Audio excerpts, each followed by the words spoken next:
Thank you, Ray. Good afternoon, everyone.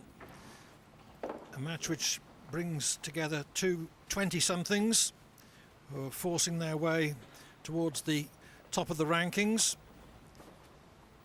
Mark Selby up to fifth in the provisionals. Mark Selby to break. Stephen Maguire second.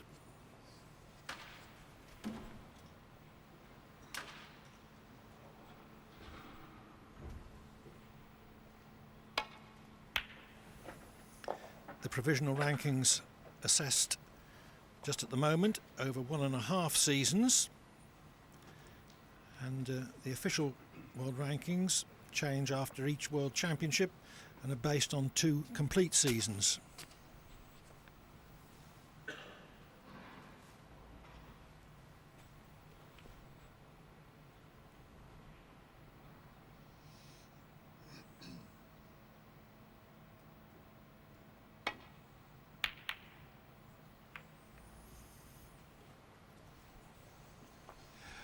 First attempt at a pot, made a bit of a mess of it, but look how it's finished up. He's delighted the red didn't go in now. Although, of course, the cue ball would have taken a different path had the pot been achieved.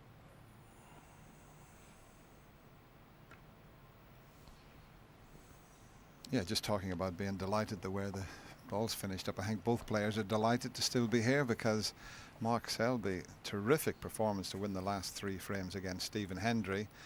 And of course, Stephen Maguire thought he was on his way back up to Glasgow until Ronnie O'Sullivan missed that blue with the rest. But that's history. These boys deserve to be here.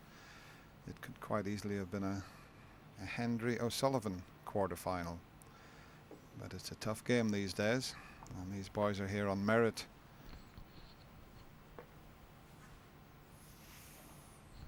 Just looking to make sure that's not a 3-ball plant. He wouldn't be attempting it, but if he plays the safety shot, he doesn't want to leave it on.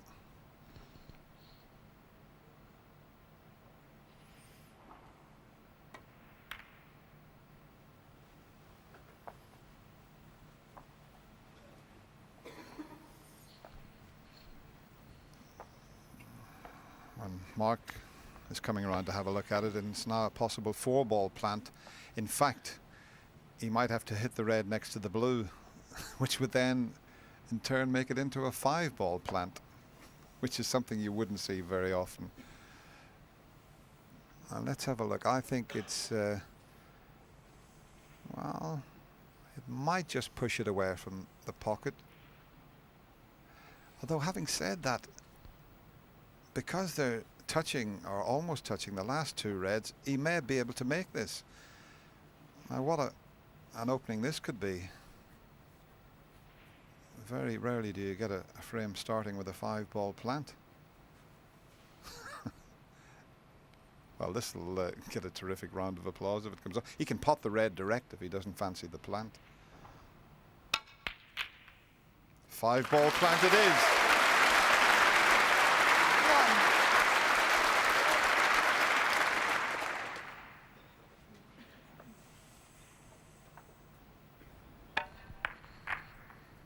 You've been commentating now for 30 years, Clive. Ever see a match start with a 5-ball plant before? No, I can't say that I have. Mark Selby 1.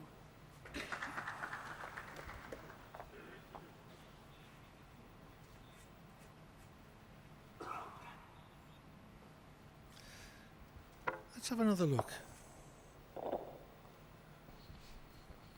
Let's make that a 6-ball plant. He caught the pink first.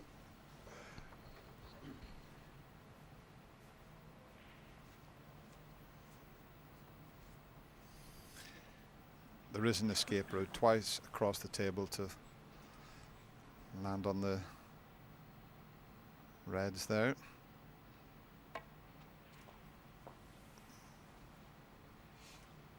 That looks pretty good to me.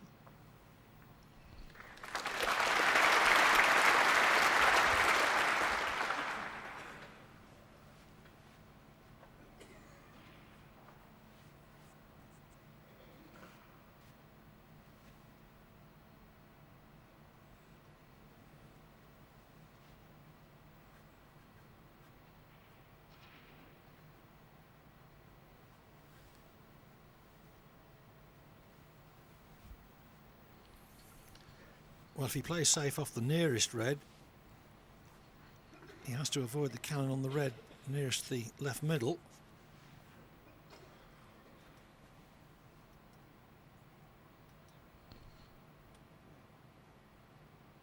Well, that's what he was looking at, but I think he can hit the other red, so he'll be able to play off that.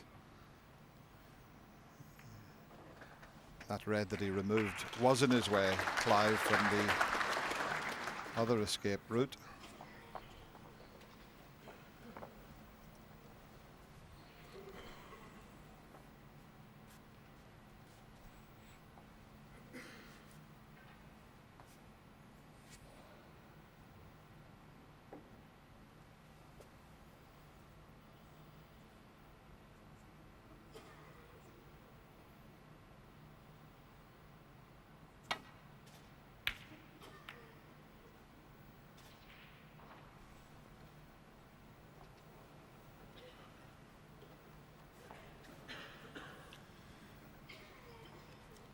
Well, that's restricted Selby's choice of reds.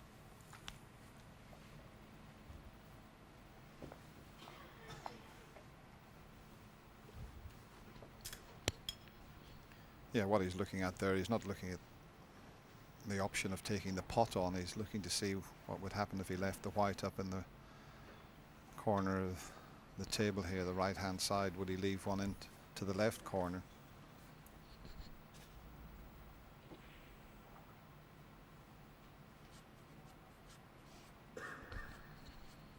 If this was practice, and there was a lot of talk about practice beforehand, they would get down, try to pot this red, cannon the red to the right of the pink, leave himself on the pink and clear the table.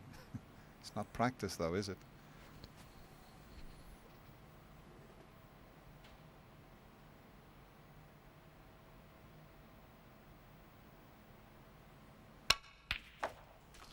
Oh, what a shot.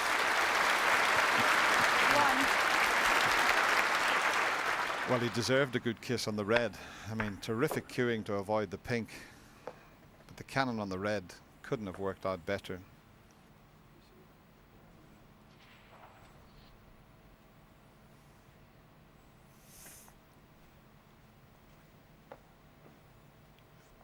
And the cannon worked out beautifully in that it took the cue ball slightly above the blue, or else dead straight.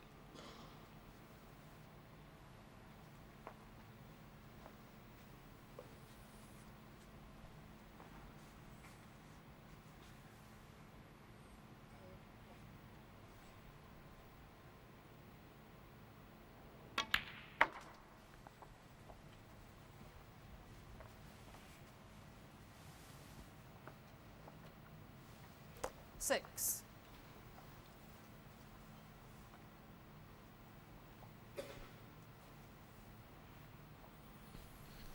It really was a terrific opening pot. He'd looked at the safety option and didn't like it. Seven.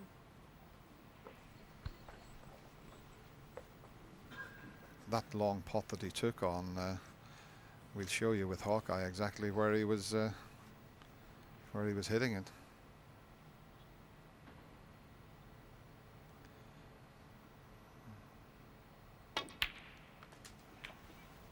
We'll show you exactly with Hawkeye exactly where he was striking the cue ball to play that shot and get the 14. required spin.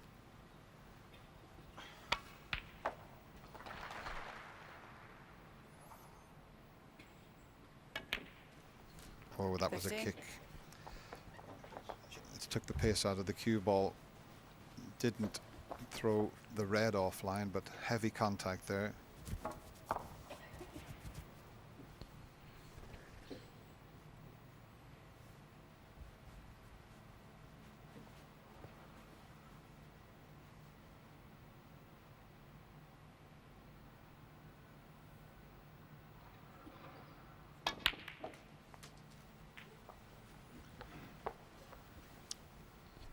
May not have a path through to his intended next red. 22.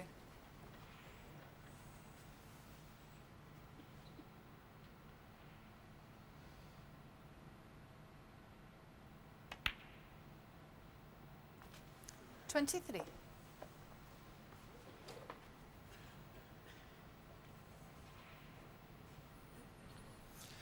A pretty heavy scorer when he gets a chance amongst the balls is Selby generally, and his improvement over the last couple of seasons has been attributable, at least in part, to making his cue action 29. much more compact than it was. He used to have a great long backswing, even for short, slow shots.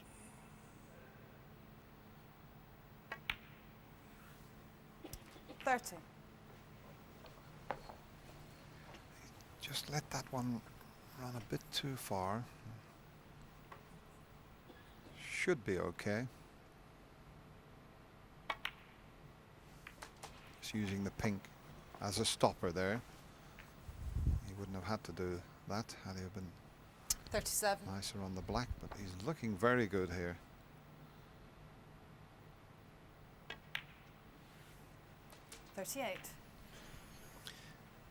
He's also got a very good temperament, as he proved in beating Stephen Hendry from 2 down with 3 to play in the previous round. He improved his game in the latter stages of that match after a period of struggle.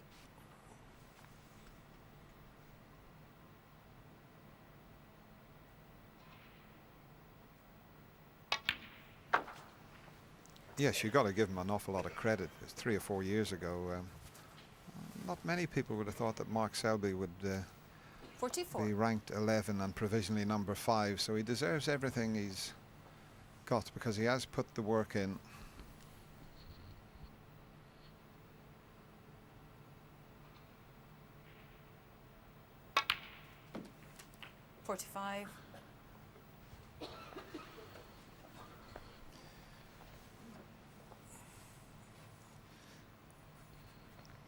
Not quite as he intended.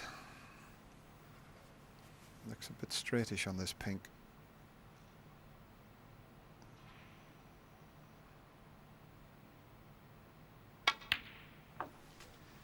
But he's striking the ball beautifully. I mean, effortlessly he's bringing that cue ball back. The cloth 51. is very responsive, but he really is cueing beautifully.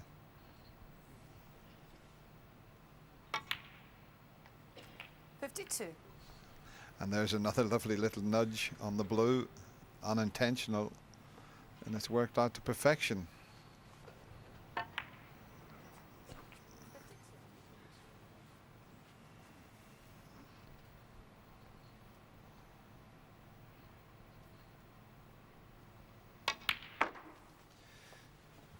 This break arising from an excellent initial red from distance. 57. Yeah, the opening shot deserves to win any frame of snooker. Can't hit them any better than that.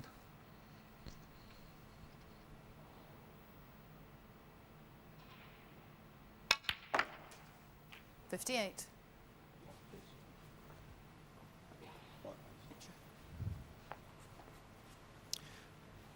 Pink and one more red to secure this opening frame.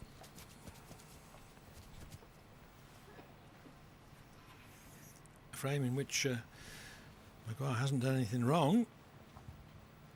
Anywhere over here he's got a choice of reds. I think he's got an angle to do that. Well, would you believe it? Mark Selby, 58. Thought more about the position and missed the pink.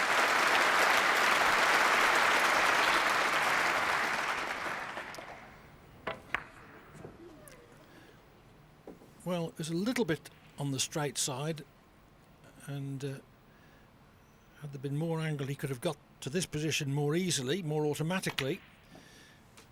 1. But he still shouldn't have missed it, and if Maguire clears up he'll regret it. But it's not an easy clearance, far from it. It would be some clearance, wouldn't it, Clive? 8. With 3 reds on cushions.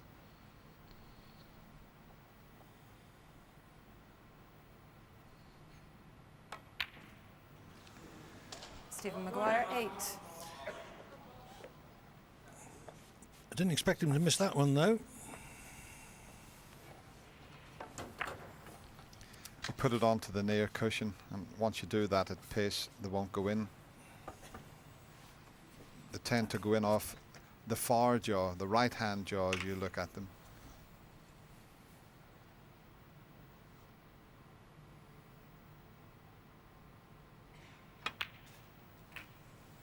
One. So simply through Selby potting that red, Maguire already needs a snooker.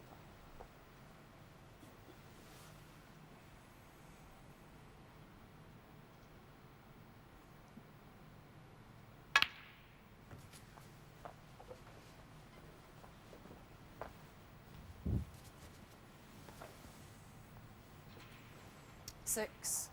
2 snookers needed now.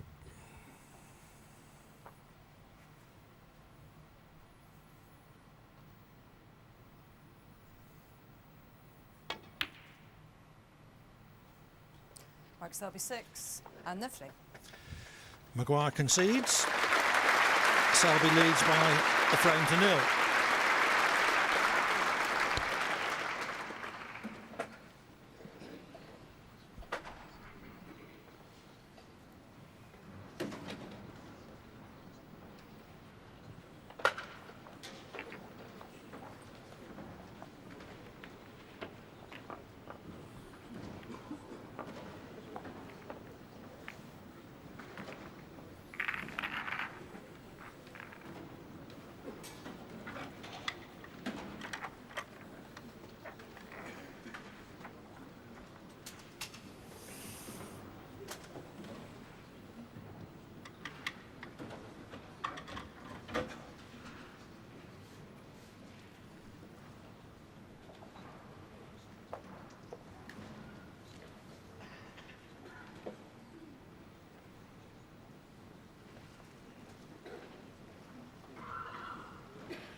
Thank you. Second frame, Stephen Maguire to break.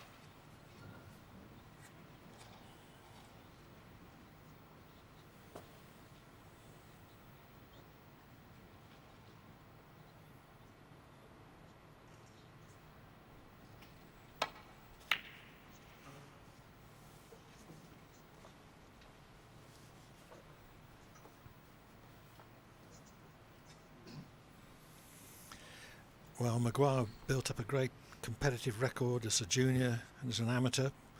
Won the World Amateur title at the age of 17. So he's always been an intense competitor as well as a talented performer. Well, if Stephen Maguire's an animal on the table, as Steve Davis says. What was Steve Davis throughout the 80s? He was some very special animal.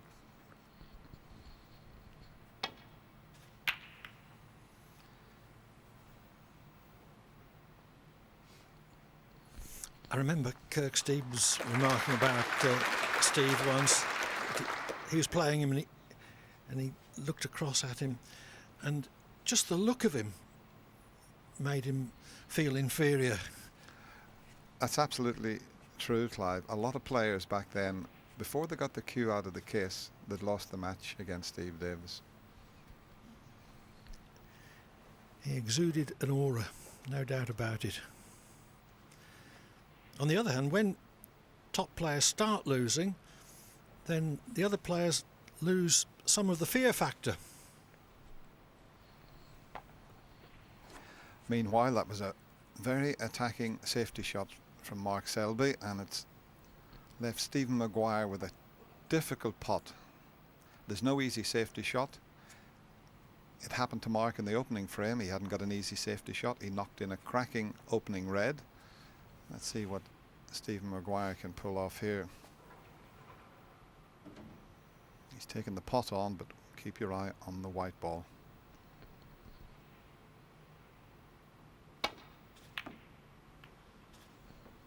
Much too thin. Now what's he going to leave here?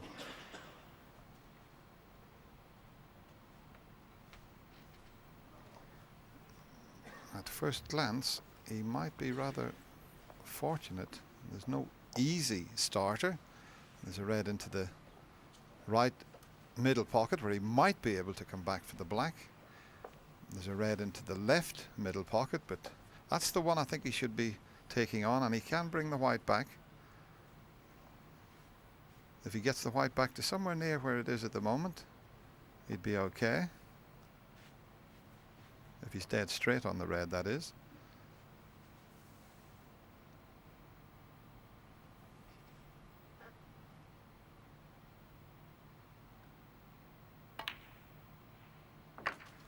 Another early chance for Mark Selby.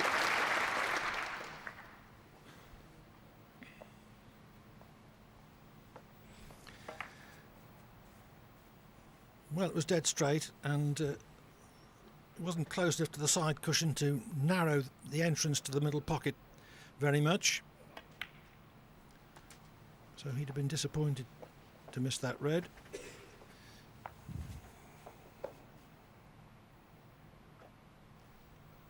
Eight.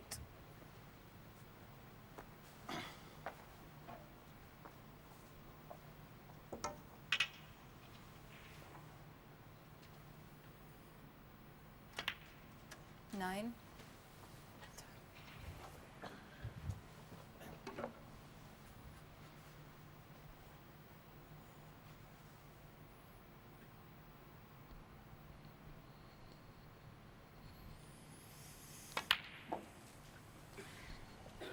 Well, it was Mark Selby that opened these reds up when he played an attacking safety shot the last time he was at the table. Stephen Maguire made the mistake, and now he's reaping the rewards of all those balls that he opened up.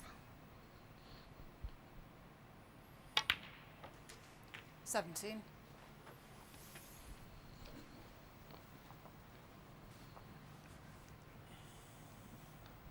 This was the safety shot. He could have played it a lot thinner. He decided, let's open them up if I get a good cue ball. And it's worked out that way. Okay, Stephen Maguire had a chance at a difficult long red, but he mishit it badly. 22.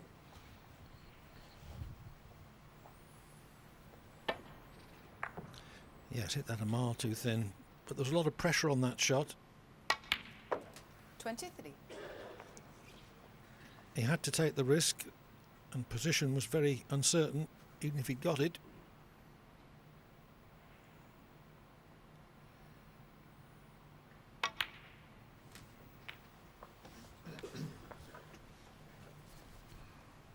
Plenty of loose reds. There was no point in trying to cannon into the little bunch around the pink there. He could quite easily have stuck in the back of those. He's got another, at least another, the two reds behind the black are available, and he's got 4 easy potable reds before he even has to think about disturbing anything. And by then, he might be over the winning line in this second frame.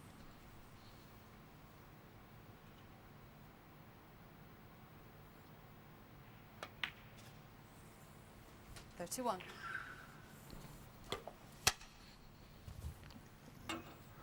Perfect angle on the black again.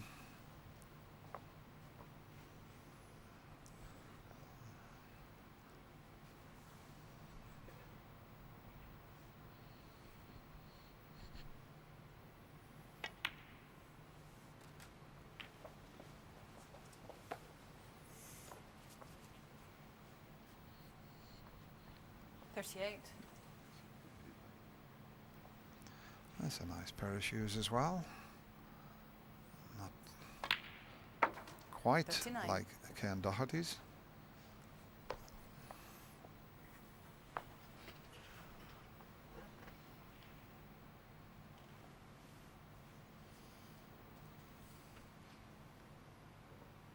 Not quite the old Strictly Come Dancing shoes, but not far off.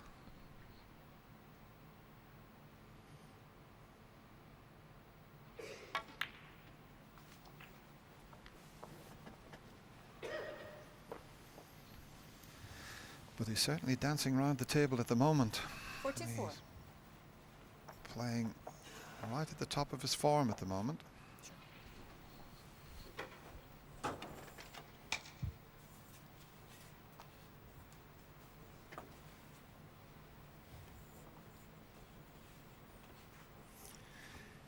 Yes, runner-up in the World Championship.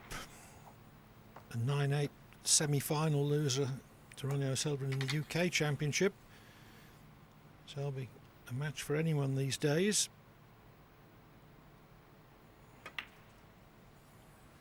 45. And those two tournaments I mentioned are those which carry the highest tariff of world ranking points. So it's more important to do well in those than the other ranking events on the circuit.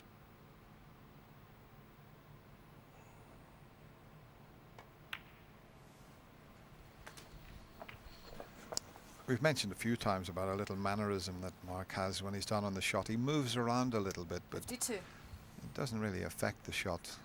You can see that movement there.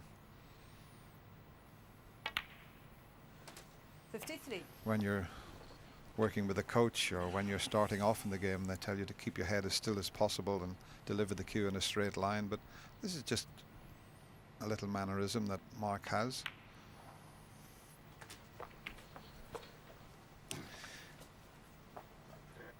Doesn't seem to be affecting him very much, 60. but he does waver about. 61.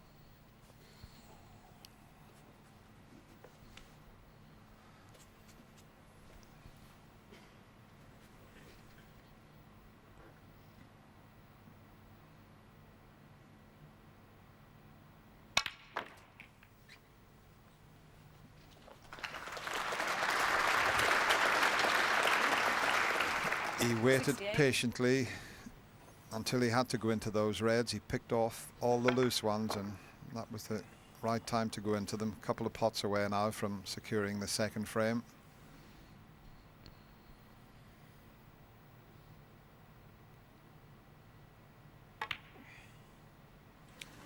Mark Selby, 68. Selby broke down on 58 in the first frame, and he was within 2 pots of clinching it. He does so again.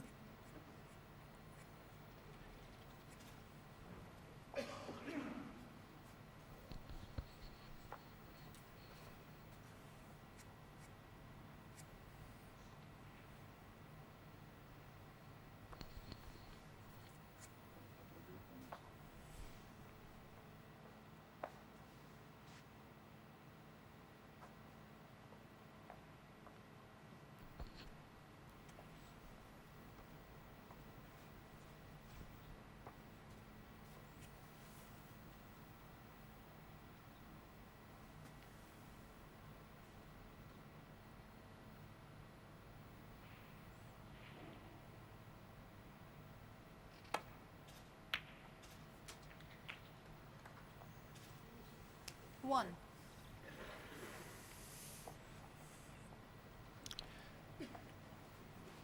Maguire had a difficult chance at the opening frame to clear up and didn't make it. This is not an easy clearance either. Yeah, he's got to get up to the black as quickly as possible because he's so far behind.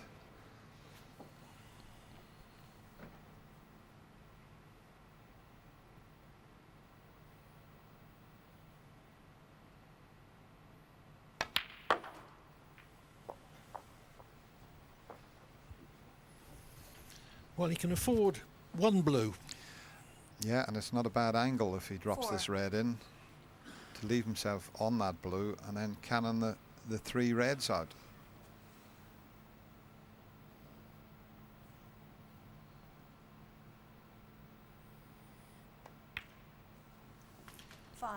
But after this blue, it's got to be all blacks to snatch the frame by a single point. So it's a very important cannon coming up.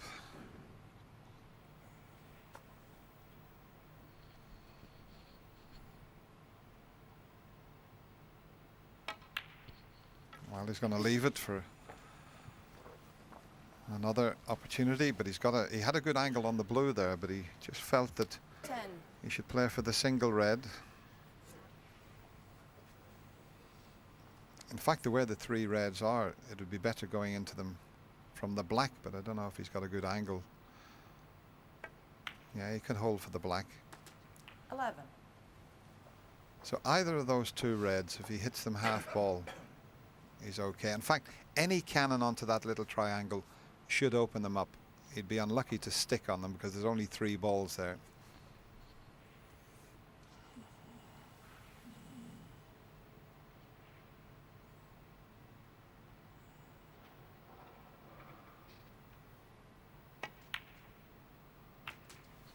Perfectly played.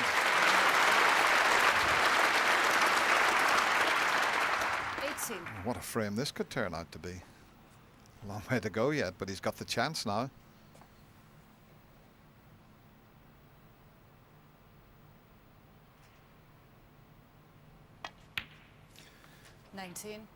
If he maintains good control, he shouldn't have a problem until he has to consider the pink.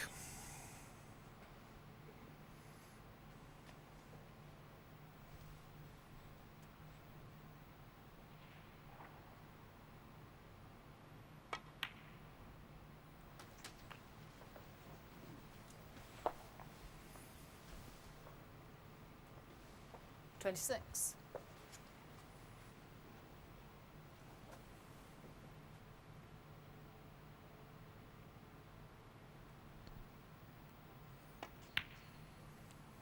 Doesn't 27. happen a great deal.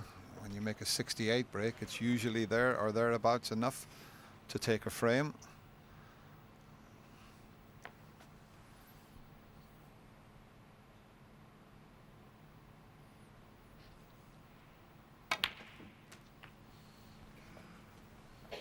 That'll do nicely. The perfect angle to get back onto the black again 34. from this last red.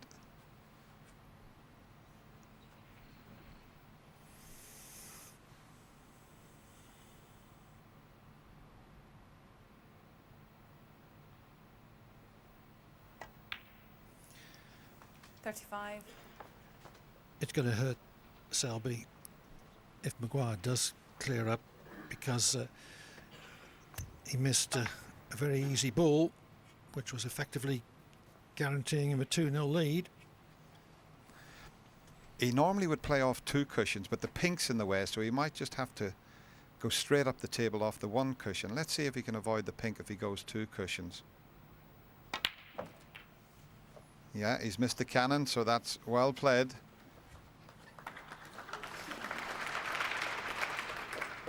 $42.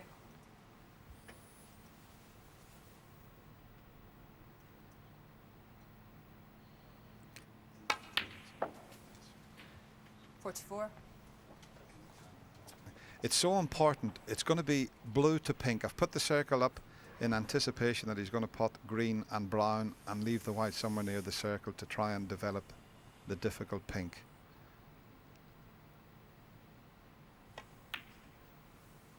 $47. Because he's going to have to come off the top cushion and try and just nudge the pink towards the middle pocket. But I don't know whether he's finished a bit straight on the brown or not.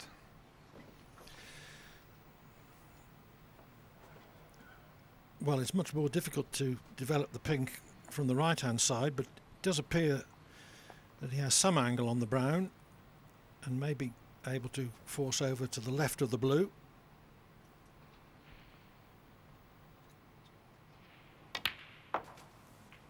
$51.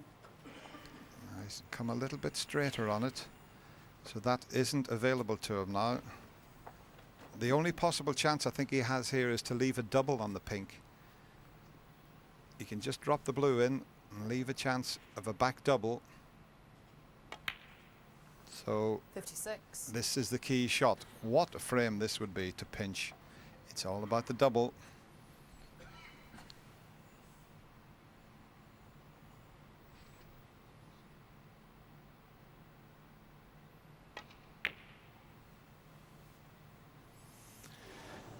Just overcut it, Stephen Maguire. but a very acceptable second prize, which he wasn't expecting.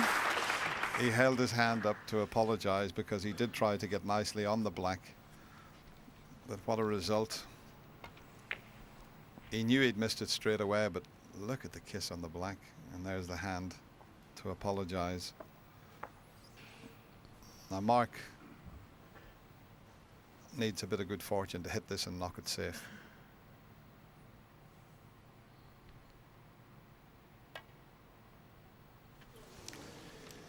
Foul and a miss. Well, he's trying to be a bit Stephen too Maguire, precise 6. with that.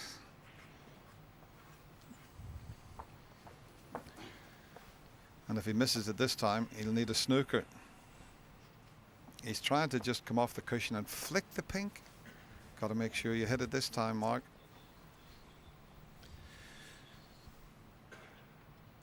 I think you've looked at the scoreboard upside down, Dennis.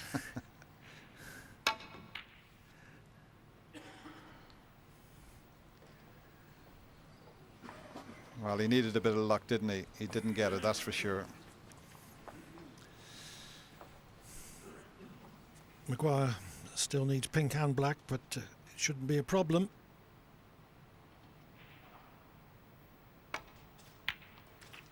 Six. Selby first in with 68. Missed a simple red on the brink of clinching the frame, and a 2-0 lead.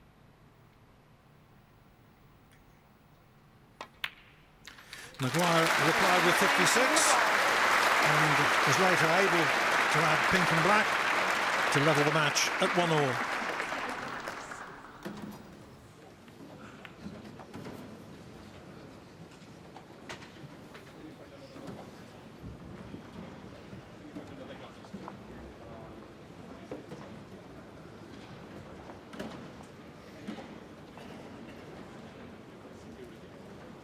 They're just round the back there.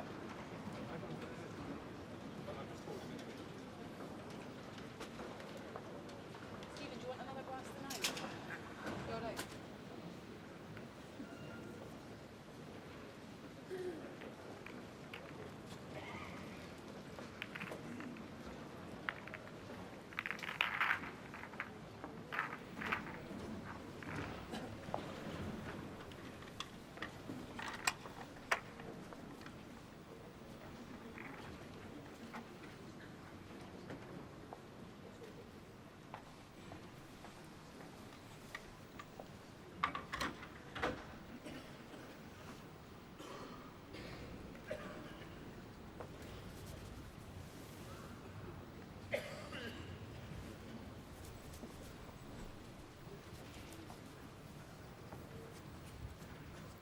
Thank you. Frame 3.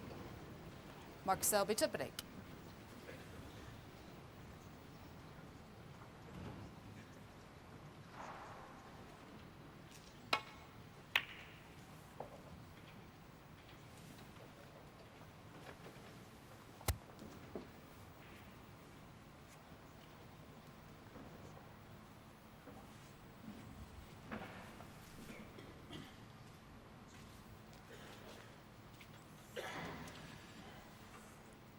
Well, Maguire looking at the bunch. No plant on there, and he can't hit it anyway.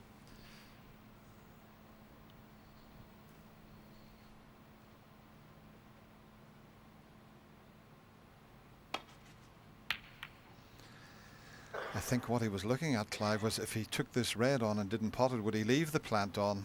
The plant might be there now. The red next to the blue is available, but Mark will have a look at the plant. And it's going to the left of the pocket, but if you hit that first red on the left side as we look at it, it does make the plant. As I say, he's got the single red to go at. And that's the one he'll probably take.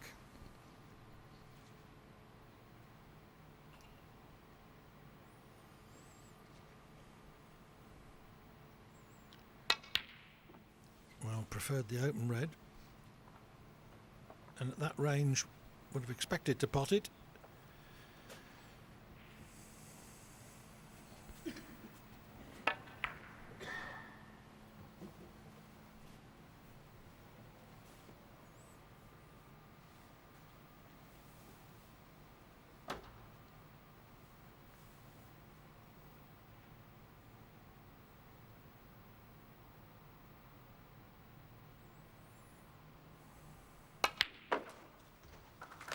One. He's back looking at the plant. I think he can make the plant if he rolls the blue in. As I say, it's what we call a squeeze shot. It just throws the red the opposite way to you. You'd think if he just hit that, it would go to the left side of the pocket, but if you hit the first red correctly, it'll squeeze the second red and send it into the pocket.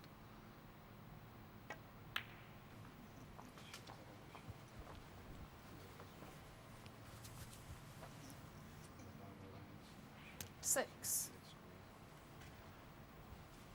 Now you've got to just make sure you get the first red correctly.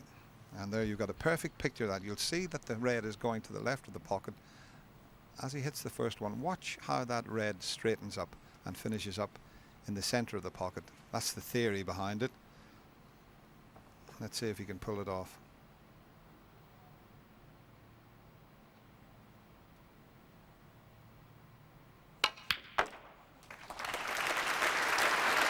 Seven.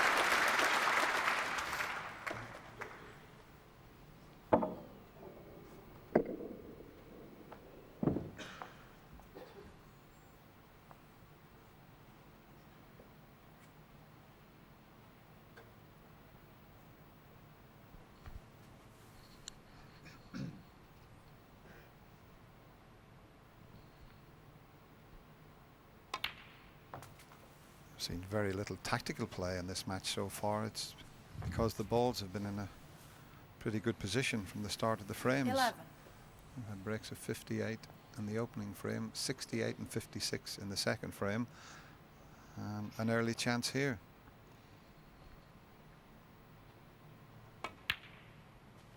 Twelve.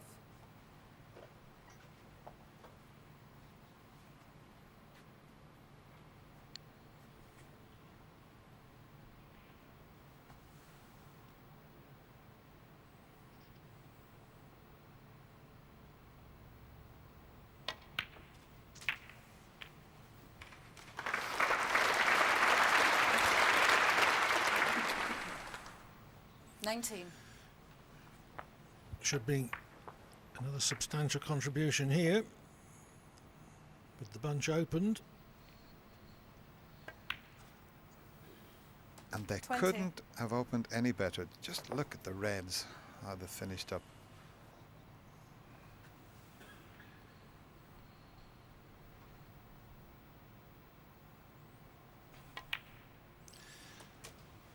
And after potting this red, the black will be available to both quarter pockets. 27.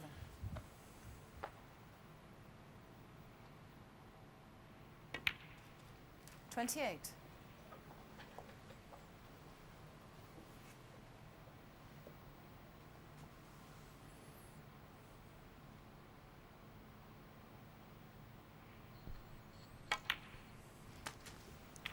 A lot of professionals in practice line the 15 reds up between the 35. blue, pink, pink, black. That's how they practice.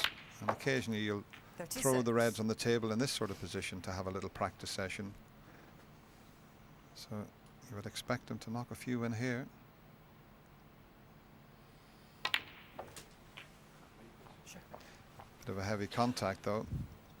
Just took a little bit of pace out of the cue 43. ball there, which now means that instead of just being able to roll this red in and get nicely on the black, he's got to play a little cannon here. Don't know if there's a gap there just to go between two reds. Well, cannon, but 44. this means the black's a slightly more difficult pot now, but shouldn't be a problem.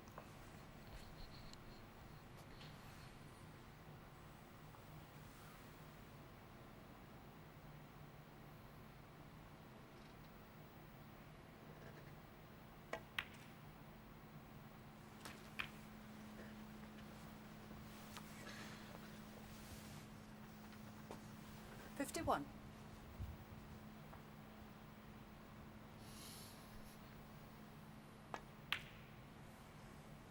52.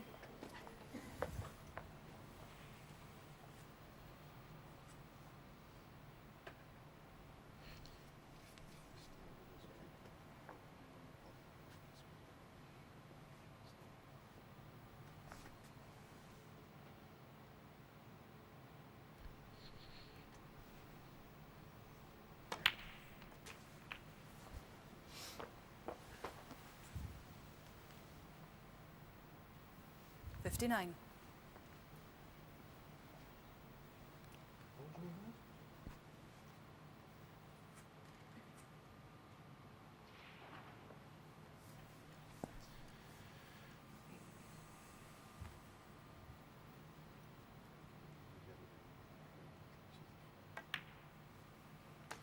60.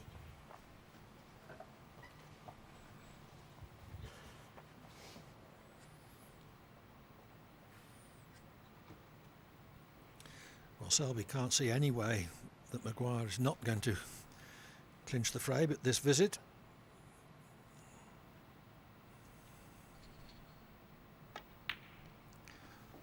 I suppose it was the opposite way around in the previous frame. And then Mark missed that easy red, but you can't see Stephen Maguire making the mistake, and 66. he paved the way for this with this one shot. 3 loose reds, took the chance to open them up, and that was the key to taking the frame.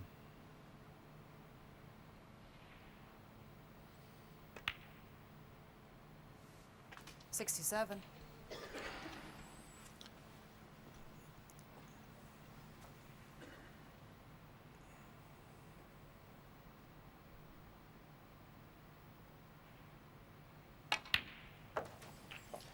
So now that he's left Selby needing 2 snookers,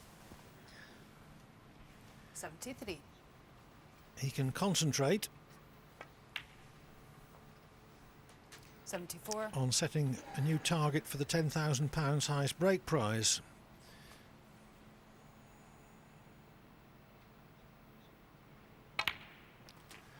The highest break so far is 135 by Ding Junhui. 81. If Maguire can stay on the black, the possible is 140 with a total clearance.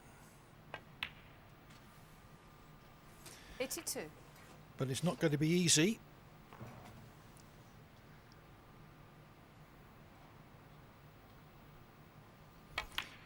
Because the red on the left-hand side cushion is the obvious problem. 89.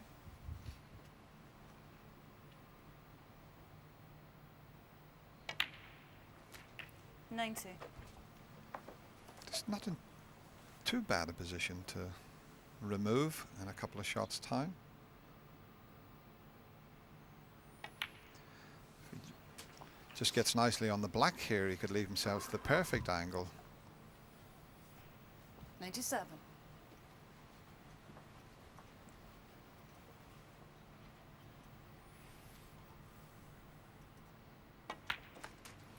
98. He's overdone it. He's gone a bit too far. He wanted a slightly better angle to develop that last red. He's a bit straightish on the black.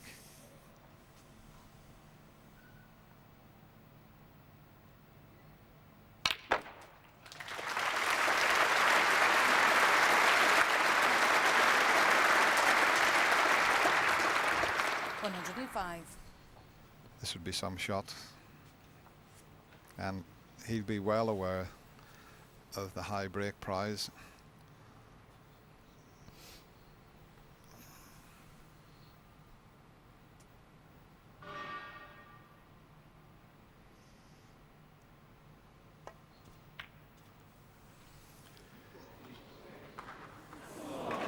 Stephen Maguire, 105. Ding Junhui is still the front runner for the highest break prize with 135. But Stephen Maguire's 105 gives him a 2-1 lead.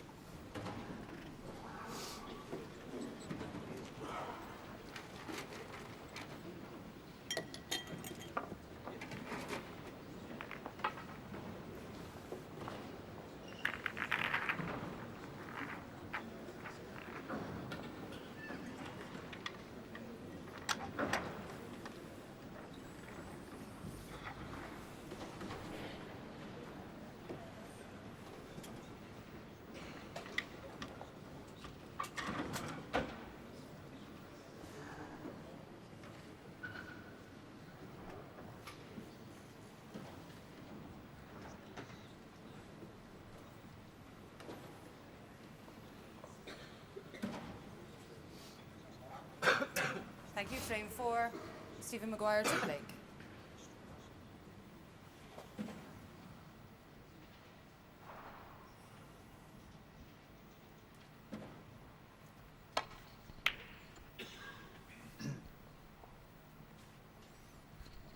Nice little story that, Clive, where they knocked 2 rooms into one to get the snooker table in. My uncle did that in Blackburn for me, knocked 2 rooms into one. Do you know we had the highest ceiling in our street?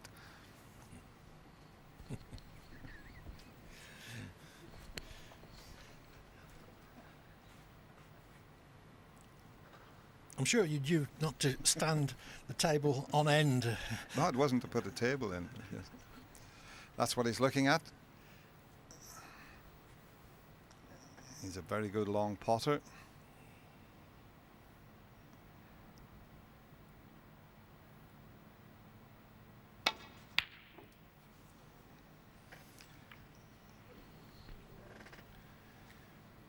But that was his first potting attempt for 21 minutes.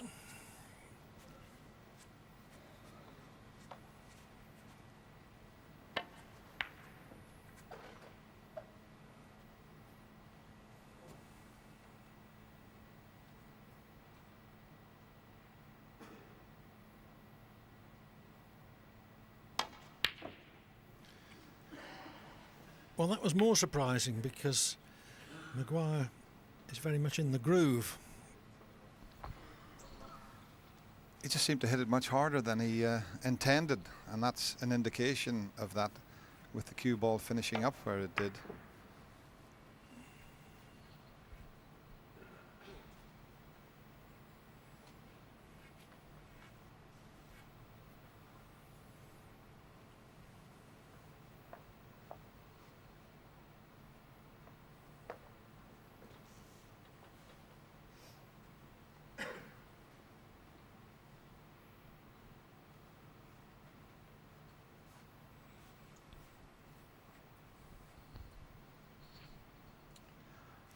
This is tough from where he's having to bridge there, hand on the pocket. That was never going to be easy, and he was very close to knocking it in, but he stuck it up, and a good chance now for Stephen Maguire. But that was a very tough shot that he wasn't all that far away from.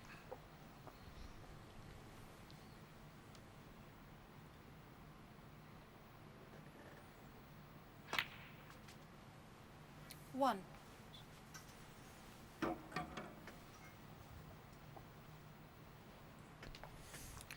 You can take the green, get it back on his spot, and he's got an angle to get on the well, either of the reds near the black.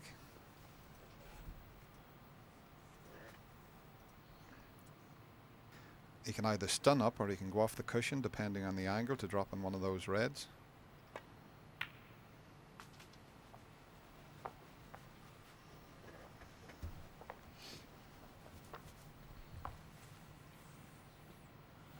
Four.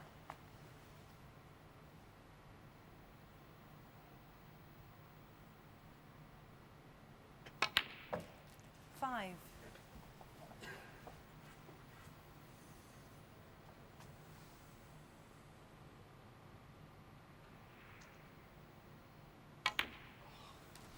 Well, what a kick that was.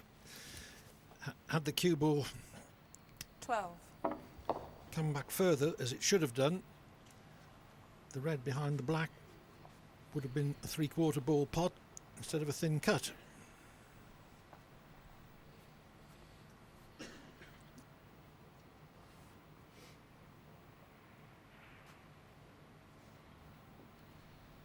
Yeah, that's where he would have finished up without the kick, and that red would have been straightforward. So that was a bit unlucky there.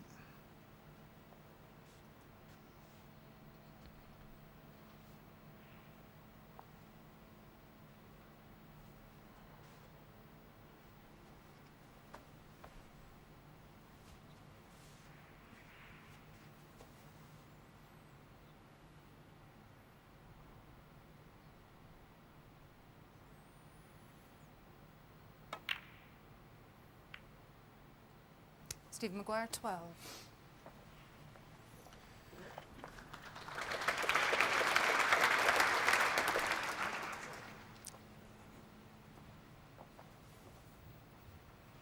paid a soft stun on and off the side cushion to get behind the green in that way, so that he didn't offer Selby a straightforward return to baulk from the right hand side of the bunch.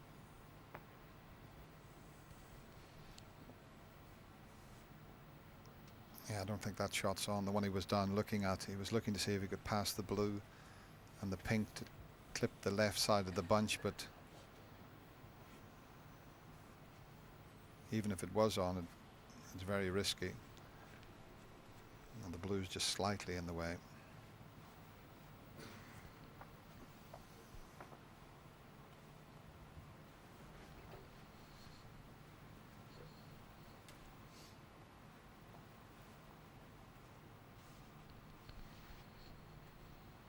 If the red that's nearest the black wasn't there, he'd have a go at the very difficult red up into the corner pocket where he's standing. Maybe a chance to get on the black, but can't take that on because he would leave the one that's next to the black. And if he tries to leave the white up in the jaws of this corner pocket, the one just to the right is Selby, as we look at it, he could leave that red on if he doesn't get it absolutely spot on. So that's why he's having to think about this.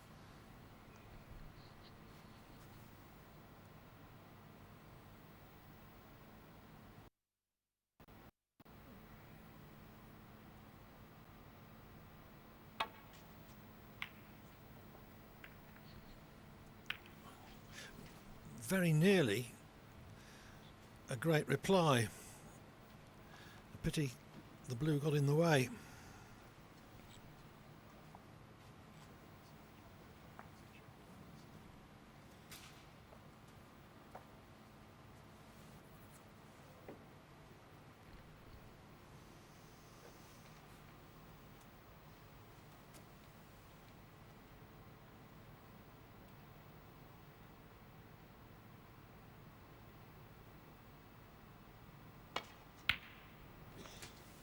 One.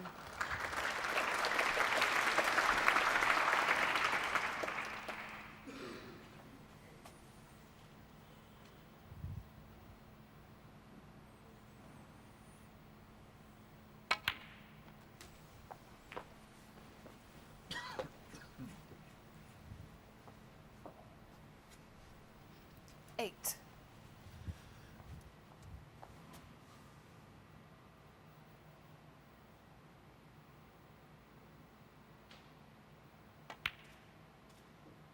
Nine.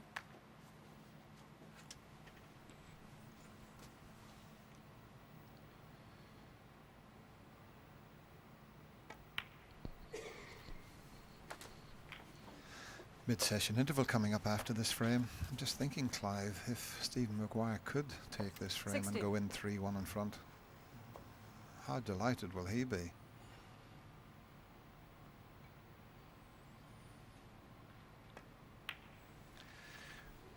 Well, he 70. certainly looked like going 2-0 down until Selby missed a very easy ball on the brink of a 2-0 lead.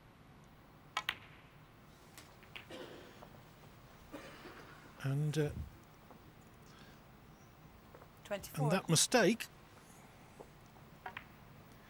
could well be a pivotal moment in this half session, because Selby hasn't potted a ball since. 25.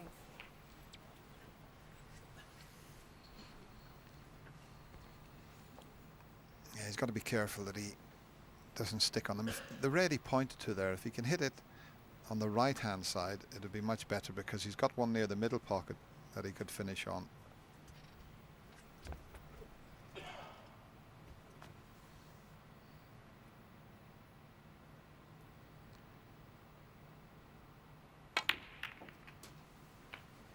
He's played it well.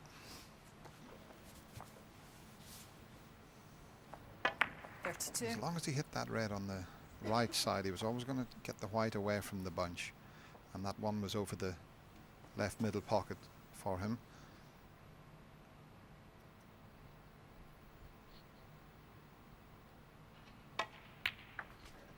Now, how's the pace on this? 33.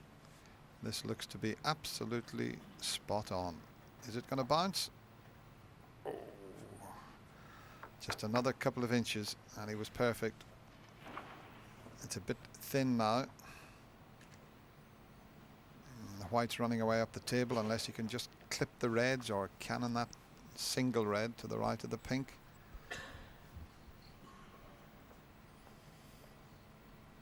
Always difficult. That last shot, he had so far to travel with the cue ball.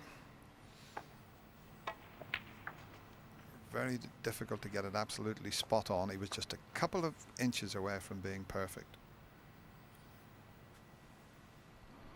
Now, can he use the reds to stop the white?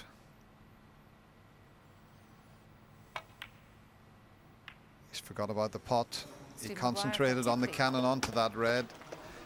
And he's give the table a good old thump there. Took his eye off the pot.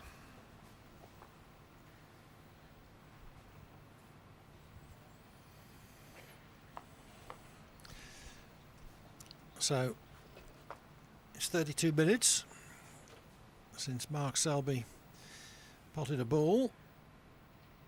So comprehensively has he been frozen out. 1. And that was a springier bounce than he was expecting. So instead of being nicely on the pink, he's struggling. It seemed to gather pace off the cushion.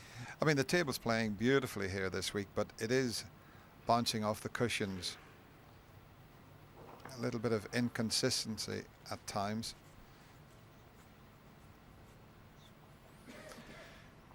That's where he would have finished without that springy bounce.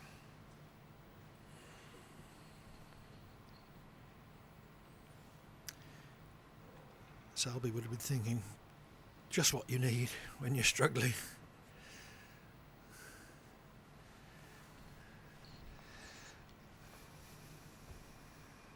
Big shot coming up here. Well played. Very well played. And the reason I say that is because it wasn't his fault that he didn't get onto the 4. pink. And to put that behind him and knock a good green in, I'll give him 10 out of 10 for that one. 5. Now, what sort of angle has he got on this pink? Well, there is one red that's still available, so he's okay. And this will certainly open them up. When he pots this red, he's got to cannon the others. 11. So it could give him a real good chance in this frame before the mid-session interval.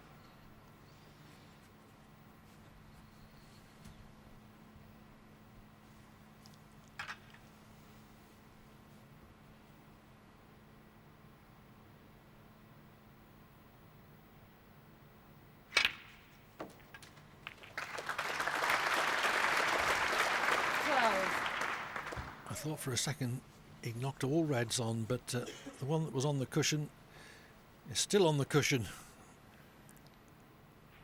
albeit a bit further down.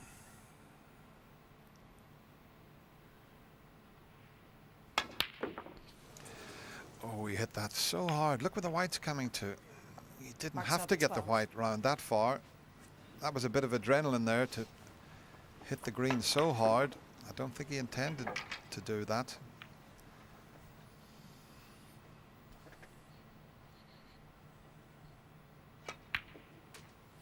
One. Maguire can clinch the fray without the aid of the awkward red.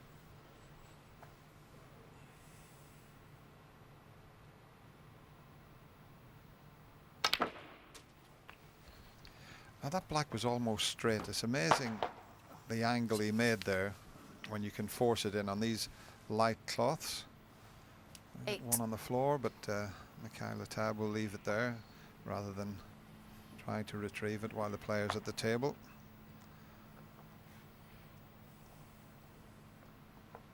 Because because it's right underneath the table, that red.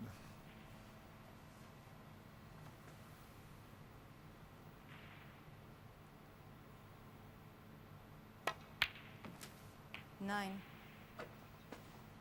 Good thinking from the referee there. I know a lot of referees would have been underneath the table trying to get that red back again and interrupt the frame, but she's very experienced, is Michaela.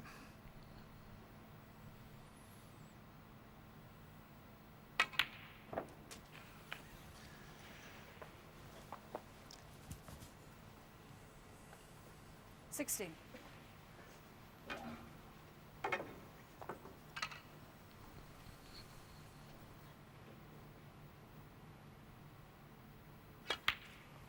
Seventeen. The frame is in the bag for Maguire. Selby's counter-attack having fallen to earth very early.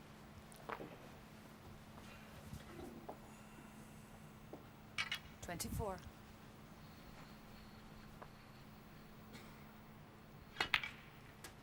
25. He'll be a bit disappointed going to the mid-session interval 3-1 down, but he's queuing very well. Okay, he's missed a couple of shots, but overall the way he started, he was queuing beautifully. So could be a terrific match, this, with a big heavy kick that means he doesn't cannon the difficult red out. But that's immaterial. 31. Frames over. Steve Maguire, 31. And lift. Maguire's made only one mistake of any account in the last 3 frames and leads by 3 frames to 1 at the mid-session interval.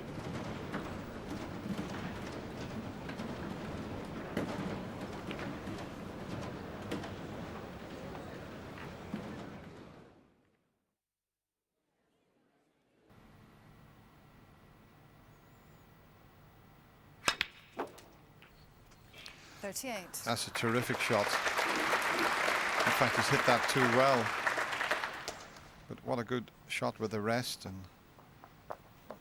he was playing to just come off the cushion and leave a nice angle on the blue to then try and cannon the pink and reds out, but he just got into it too well there.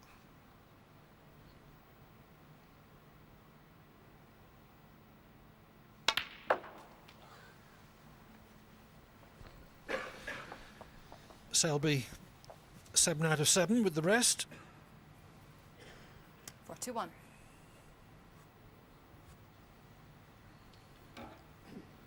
Maguire 5 out of 5.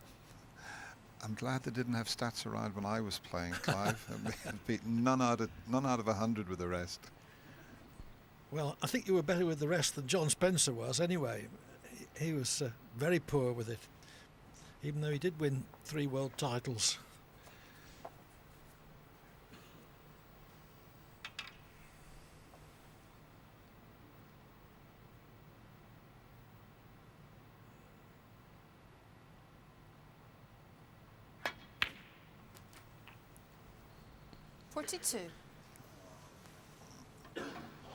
End of break.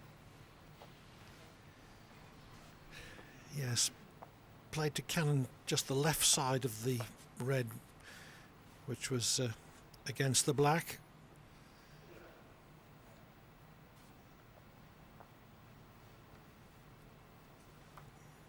To leave the black potable.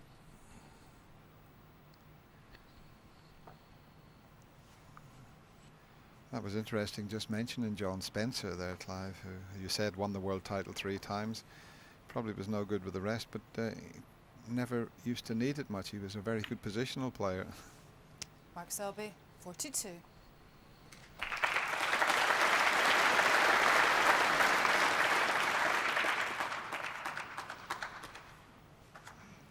He picked off lots of blues, but this was Hawkeye, just giving you an indication of what he was trying to do, and it didn't quite work out.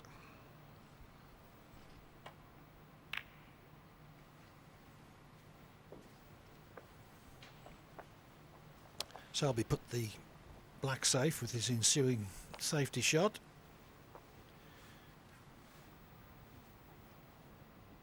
Hoping that it would help him protect his 38-point lead, or at least prevent Maguire clearing up in one.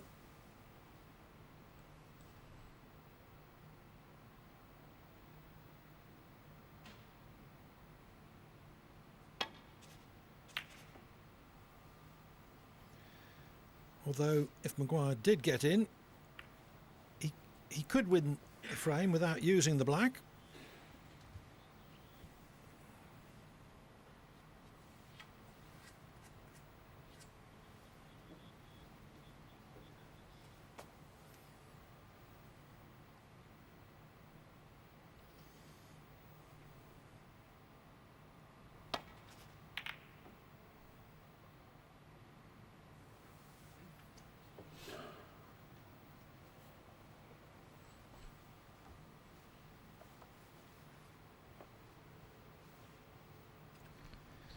Well, he just caught the jaws of the middle pocket there, and it didn't half help that shot.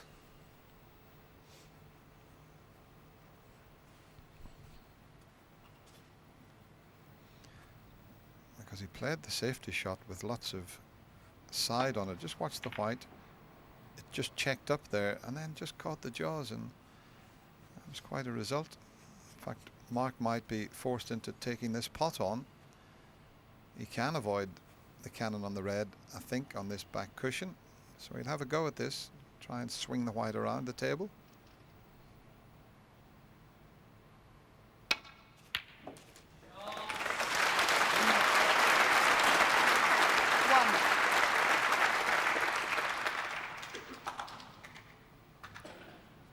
Hedged his bets by returning the cue ball somewhere near the baulk cushion, understandably. Mark Selby 1. But Selby now in a very promising position, 39 in front. Opponent snookered. Selby only has to get in once more and he would surely take the frame.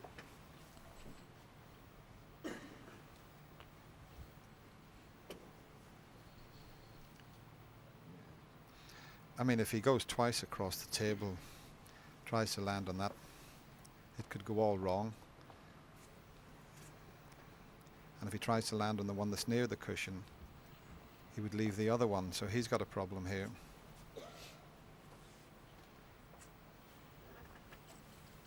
That was the shot that I was putting up, if he could somehow do that. But that's exactly what he's trying to do. But it's just slipped past the red, and well, Mark Selby 4. He hasn't left the pot on. You see, if he plays it any harder, he's going to leave that red on. And he's got to be so precise to play the shot that I'd put up previously.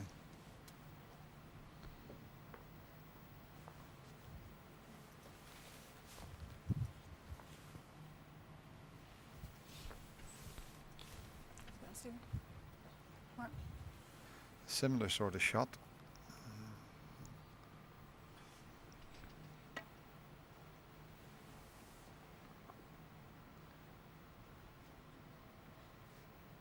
Oh, that was good effort. Good effort that time.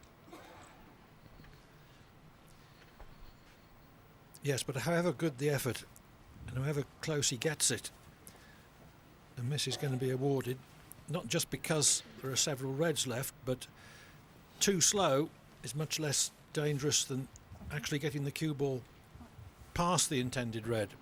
Yeah, if he got close and got past it, then the miss may not be called. So is he third time lucky? Foul and a miss.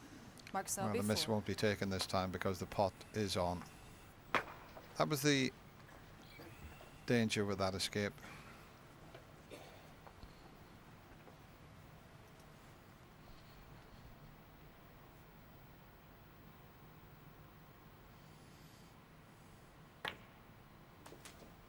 One. There's the difference, you know, with having a 50-point lead. If you were 50 behind, you would have potted the red and brought the black into play. When you're 50 odd in front, you just play for the colour. He only needs a few more pots. So this is a good start for Mark Selby after the mid-session interval.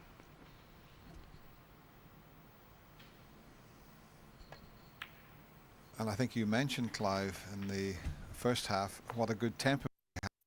I think he on Higgins with that comeback in the World Championship. Yes, 12-4 behind after the first day of the final. 7. But made a real fight of it. Lost only 18-13.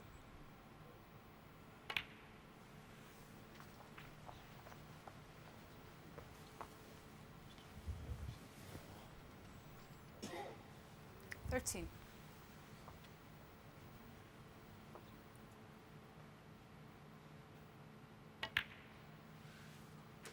14.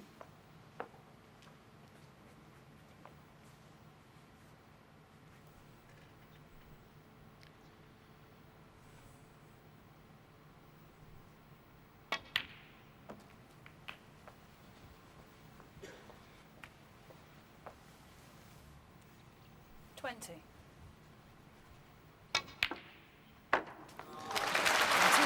So after the snooker had set up the clinching chance,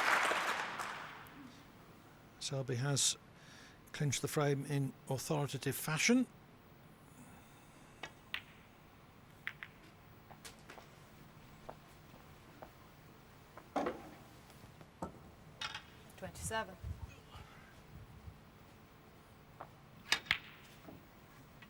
Mark Selby, 27. Mark Selby takes the frame to reduce his arrears to 3-2.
Thank you. Frame 6, Stephen Maguire to break.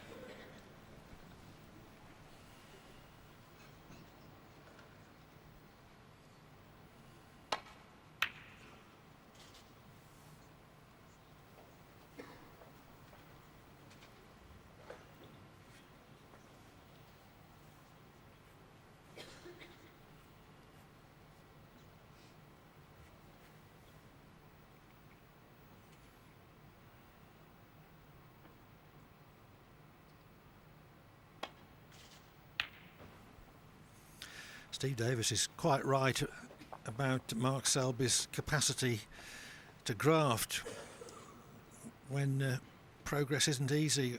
I'm thinking of the 77-minute frame that Selby won to clinch his 9-7 quarter-final win over Marco Fu in the UK Championship at Telford last month. He can play the game in all its varieties. He can play potting and break building, he can play tactical, and he's got a great temperament to go with it. I think that was the longest televised frame, Clive. The longest frame ever was just over 90 minutes, believe it or not, and that was Cliff Thorburn against Stephen O'Connor. I remember that at Blackpool. Yes, that was in the qualifying. Fortunately, it wasn't televised.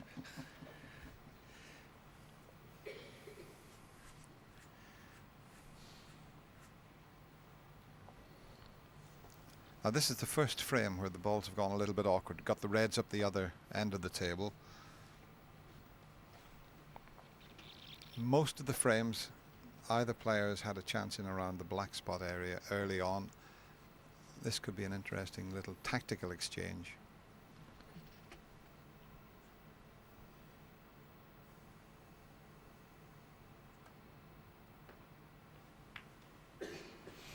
Oh, now then.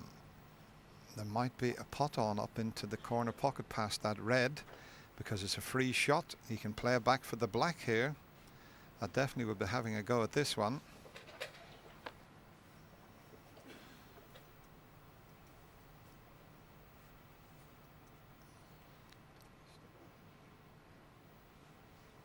That's the shot I'm thinking about. If he takes the pot on, he can get somewhere near that line, screw off the side cushion, and he would be on the black, and he wouldn't leave anything if he missed it.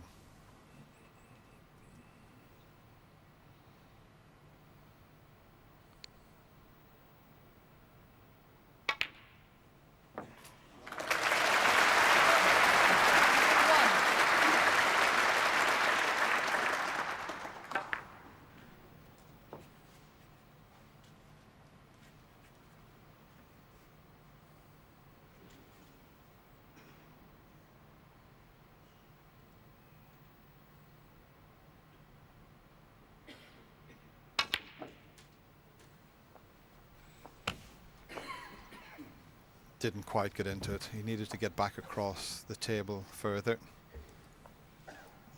Mind you, it wasn't easy cueing. I don't know whether he got a slight heavy contact there. Well, I think I detected a slight heavy contact. Took a bit of pace out of the white. It would have been across past the reds to leave a couple of pots into the right corner.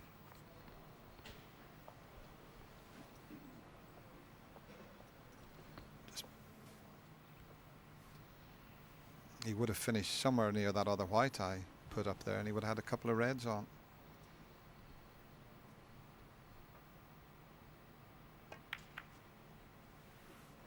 Mark Selby, 8.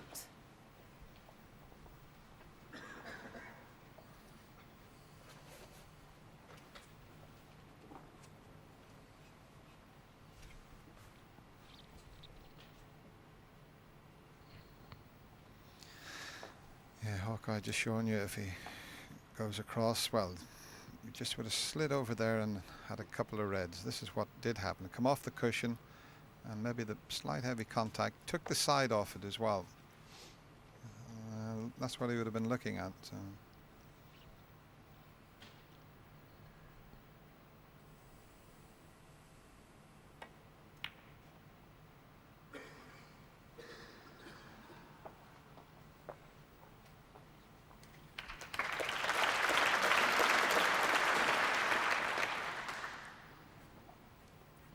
Perfect strength. No shot at that red, which would have been difficult even from a little closer.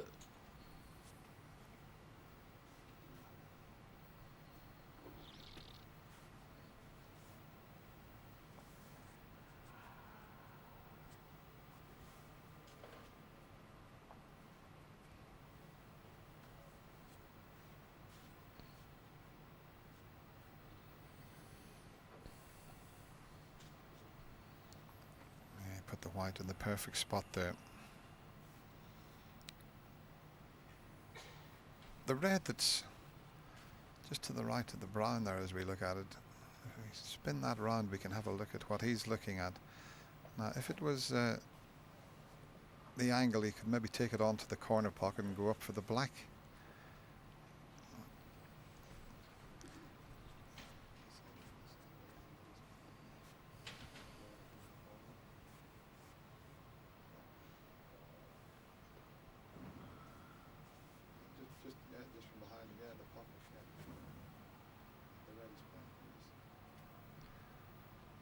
Yeah, it's not the angle. If he tried to take the pot, he'd go into the pink with the white, so it's not an option.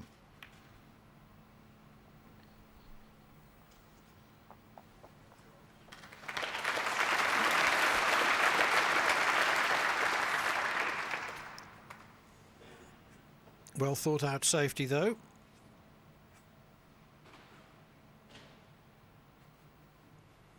And sometimes they do need a bit of thinking out.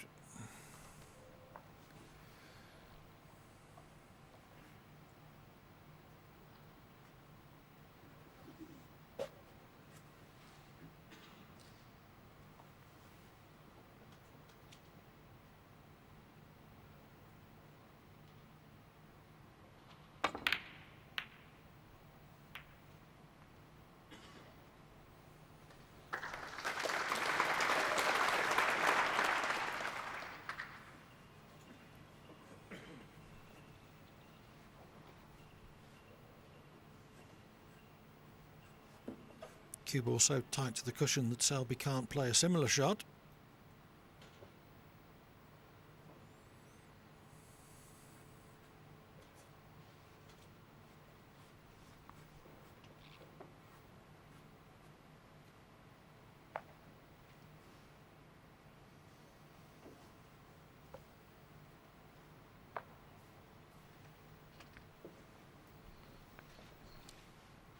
Yeah, and because of the black there, he can't just roll up to those two reds. That's not available to him. He can't roll to the right red of the three there because he'd leave the others available.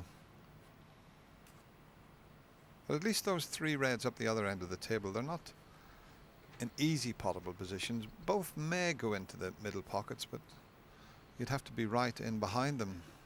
That's why he's looking at possibly leaving the white up near where he's got his Q-tip there.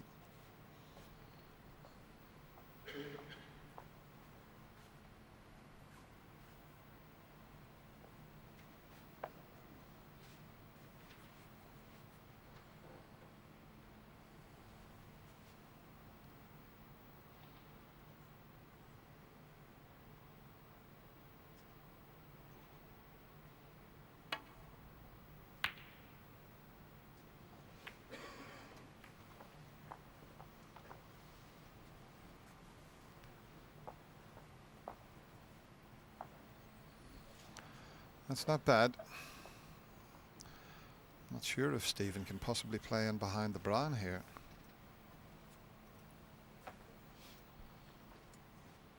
The red next to the green, he could come off that, avoid the cannon on the green and maybe get the white in behind that brown. Not sure if the angle's there for him. He's tried to do it with a stun shot.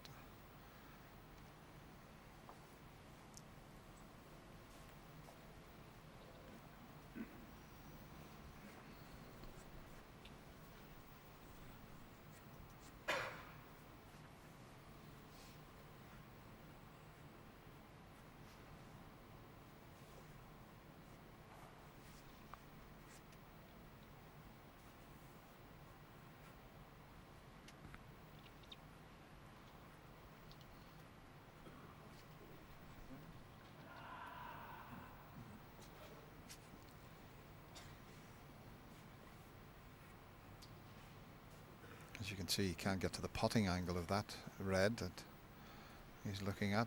Well, certainly not for the middle pocket.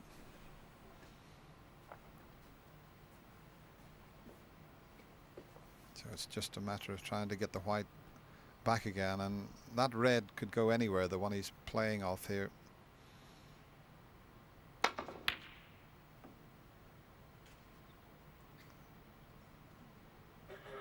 He'd settle for that. Very well played. You're never absolutely sure where the object ball's going, but he did get a good white there. Selby's been the player on the defensive in this protracted safety exchange, which has already been in progress nearly 8 minutes.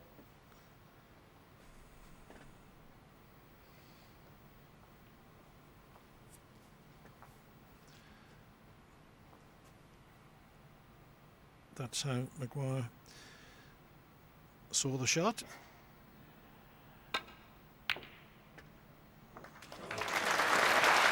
Two in one shot there. 1. If the cross double didn't go in, he was returning the cue ball somewhere near the baulk cushion. Oh, and he can get tight in behind the brown here as well.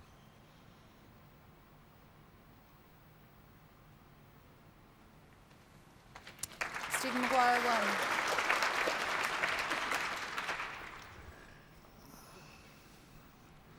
He's got a long way to travel with this cue ball if he's going to get it safe. You're always looking for a red near a cushion, and the one behind the black is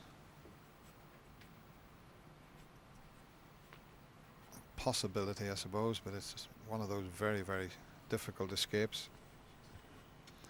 It's one of those twice across the table jobs, but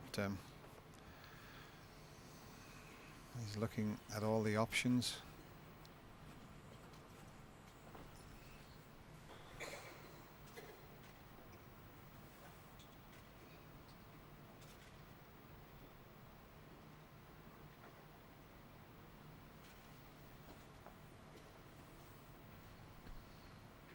If he comes off the side cushion and hits the red he's got his tip at, he'd have to get it absolutely spot on to bring the white back towards the baulk end of the table there and send the red up the table. So he's got to get this just right, or he could take the white up in amongst the reds.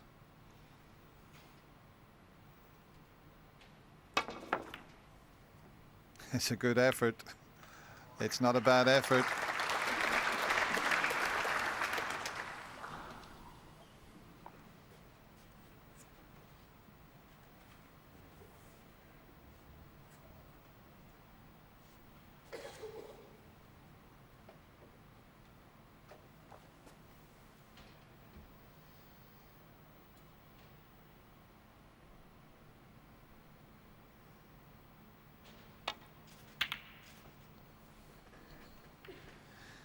But these two players have shown us how good they are in the break building department. They're now showing us how good they are in the tactical department.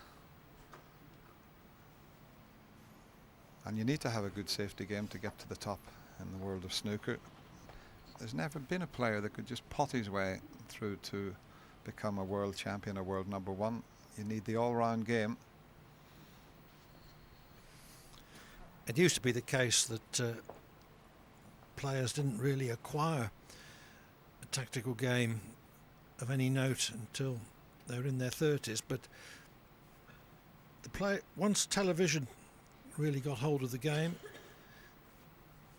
they saw such a lot of, the younger generation saw such a lot of good tactical play that they've learnt a lot from it. They know the moves.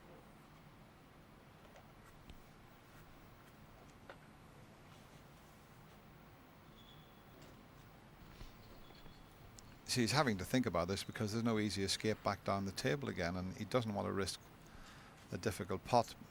But sometimes, if you can't see a safety, you've got to risk a tricky pot.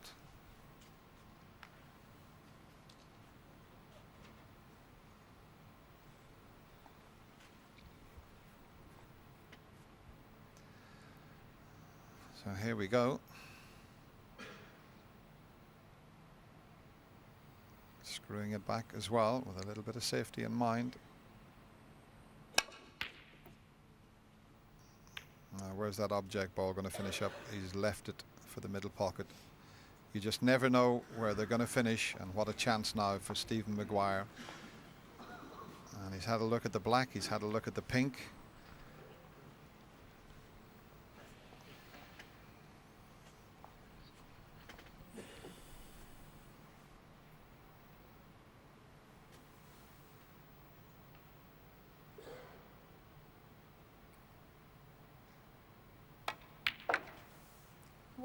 Black obviously goes.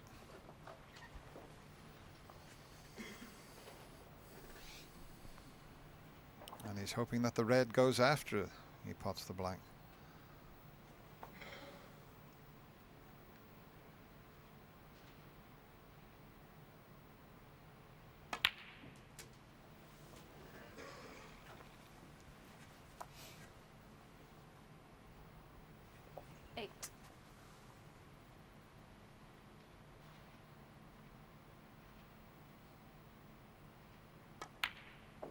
9. He's got them where he wants them now.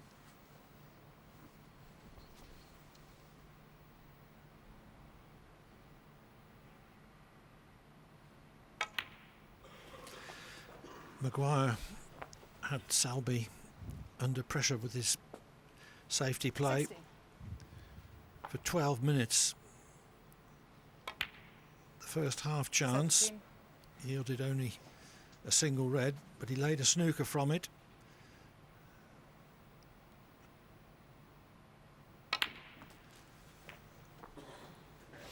And Selby 24. was still unable to change the pattern of the frame.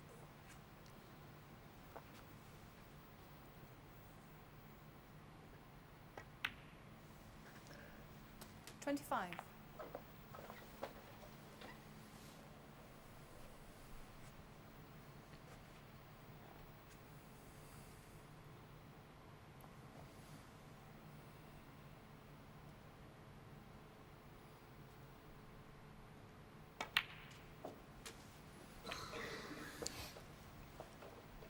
When he removes this red into the middle pocket, 32. it clears the path for the one next to it.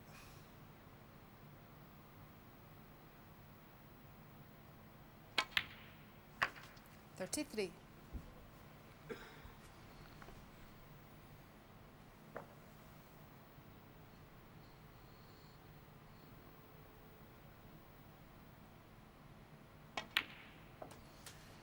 And as he removes this one, it clears the path for the red next to it into the left corner.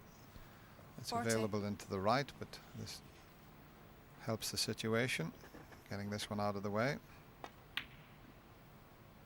41.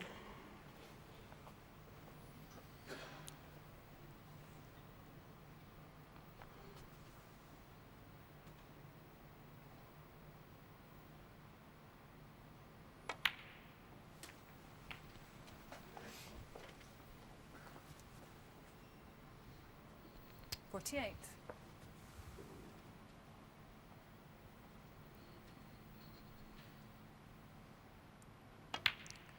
So there's 3 49. pairs of reds there, just how they're sitting, and they're a little bit awkward, you know. He's just looking to see if he can put the white there. Can he snick the one in to the right of the 2 there near the blue spot?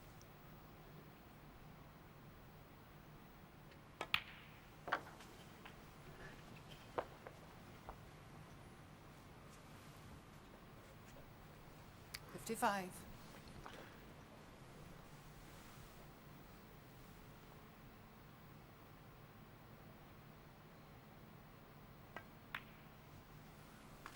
$56. He's just gone a wee bit further than he wanted. Wanted a nice, easy blue into the middle pocket.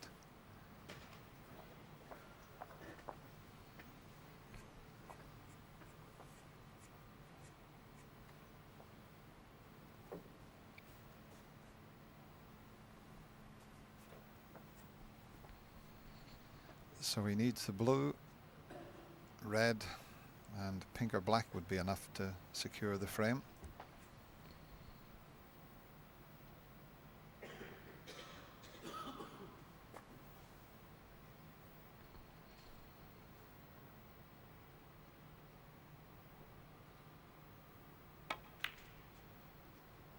In fact, another blue might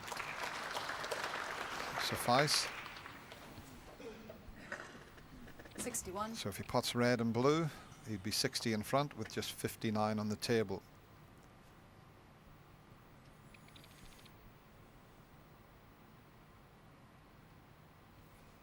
It's a bit awkward. If he plays it like that, he'd get a little bit of side on it and could miss the pot.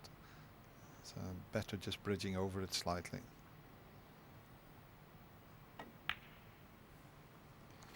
So this 62. long blue would be enough to leave Mark Selby needing a snooker.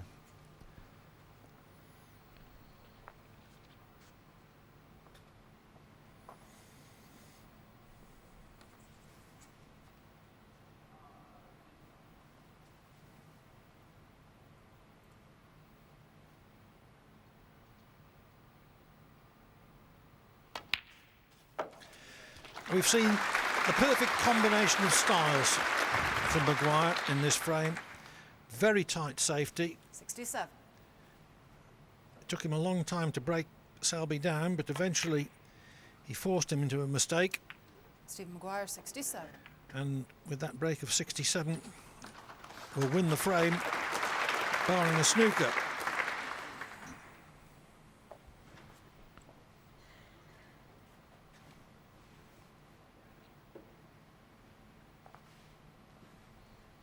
Yeah, it must be very tight as to whether he can see enough of this red to take the pot on.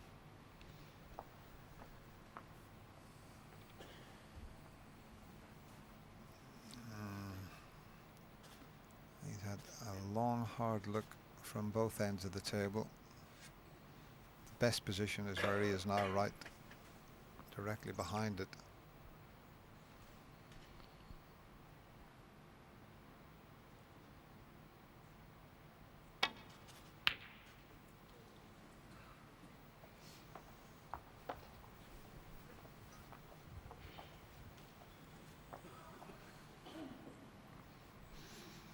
And he's looking at either the plant or to see if the other red will pass the two.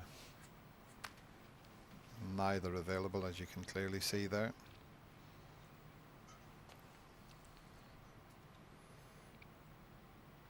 And he's certainly going to leave it up to Selby to develop that cluster.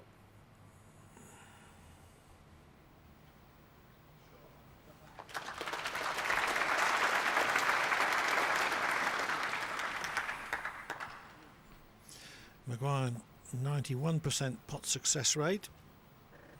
Selby, who started like a train, has just dropped below the 90% mark.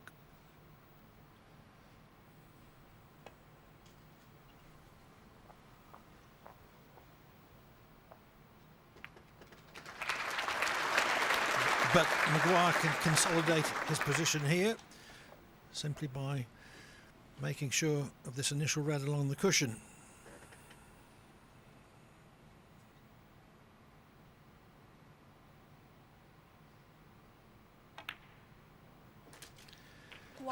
The red sufficient to increase Selby's requirement from 1 snooker to 3.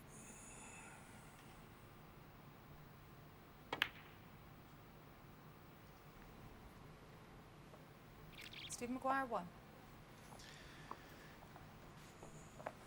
A heavy odds on 4-2 to Maguire, but Selby battles on.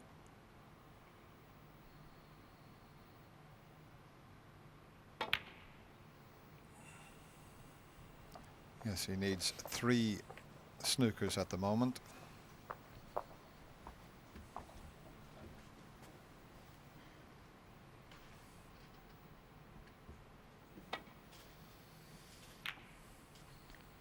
Didn't want to knock the black in. He had an anxious look as the white was coming up the table there towards him. Couple of reds, couple of blacks would do, and then try and look for a possible snooker. And I think the reason he's carrying on, there's always a chance of a free ball.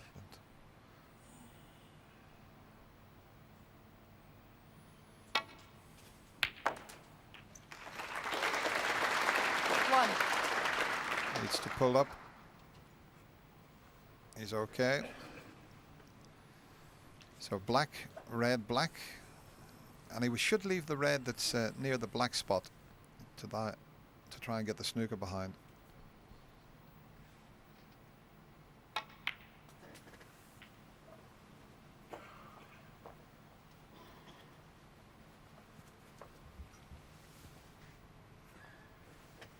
Eight.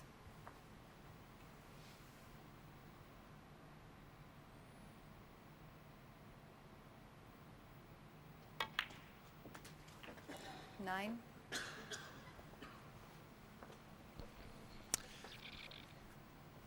But if he's tight on the rail, he can't get in the ideal position from which to play the snooker.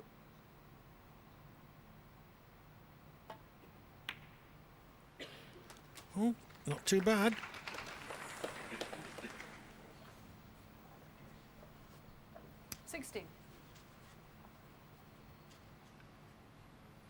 Yeah, that was all he could do there, wasn't it? He'd have loved to have had the white a bit further to the right, and he could have played the red up towards the yellow and green and got in behind the black. So he may elect to get the white up behind the green.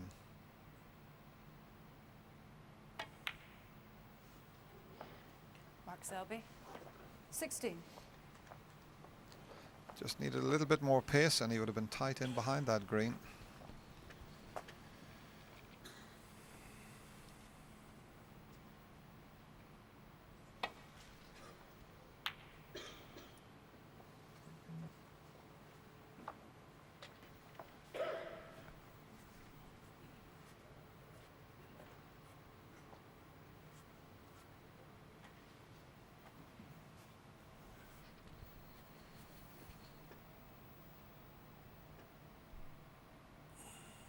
Already the longest frame of the match, although the previous frame was also 27 minutes.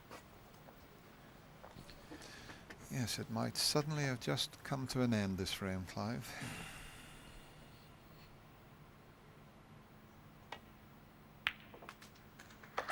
One.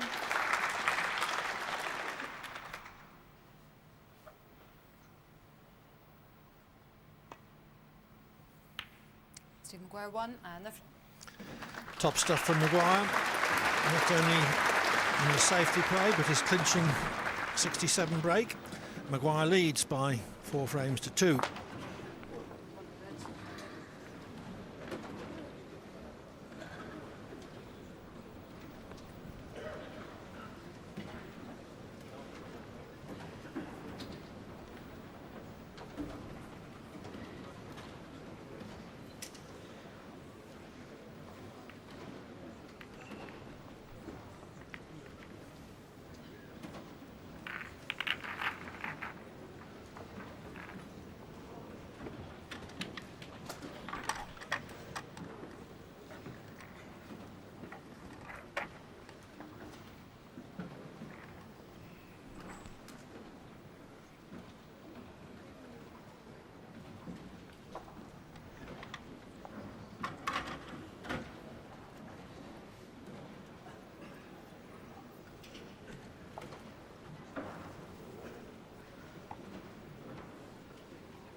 Thank you, frame 7. Mark Selby to break.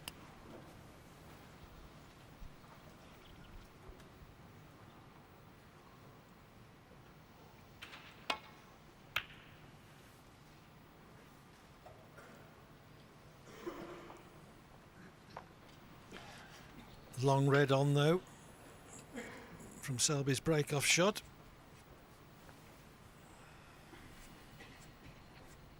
Yes, it keeps happening, doesn't it? The players are struggling to get the white over far enough to prevent this type of pot being left.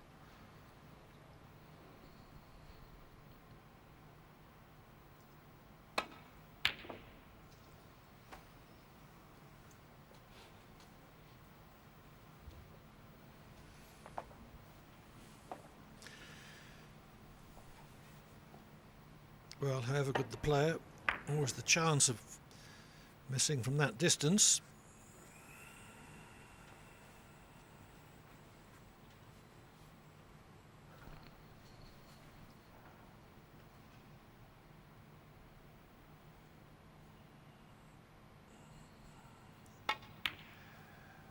Yeah, he's such a determined character, Stephen Maguire. He really is. And sometimes he says when he gets a little bit angry, he plays better. He needs to gee himself up, and well, you could say that he's geeing himself up there. He's missed a difficult pot, and that's the reaction you get. Not a bad thing to have. That's how much he wants to win.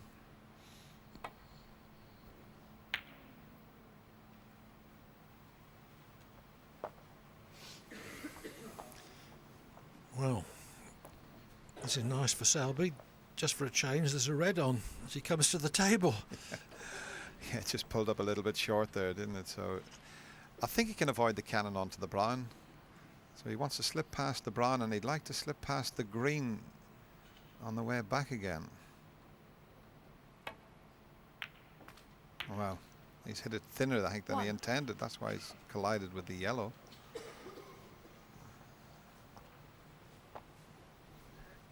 If he had potted that into the middle or just to the right side of the pocket, he's just caught it a little slightly thinner than he intended. Mark Selby 1.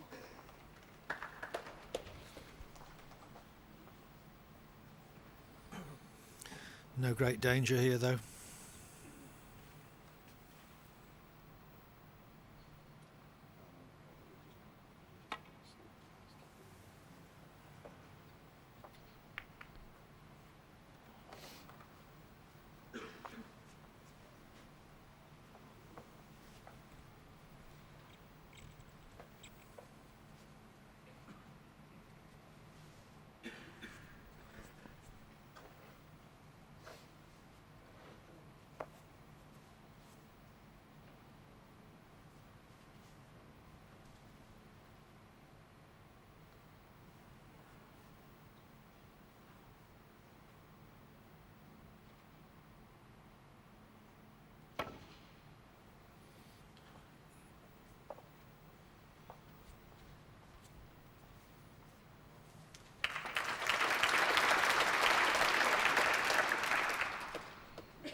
Just a gap to be able to slip off a red here. He can avoid canning the others and get back up the table. Well spotted there. He's hit it a little bit hard, but the brown has slowed the white up there, but he did well to find that gap.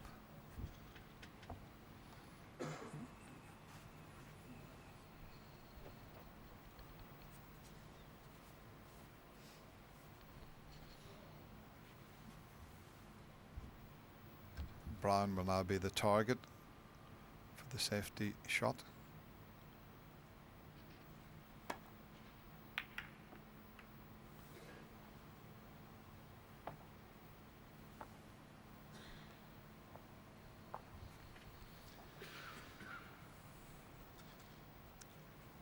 All right, but he was hoping to get behind the brown.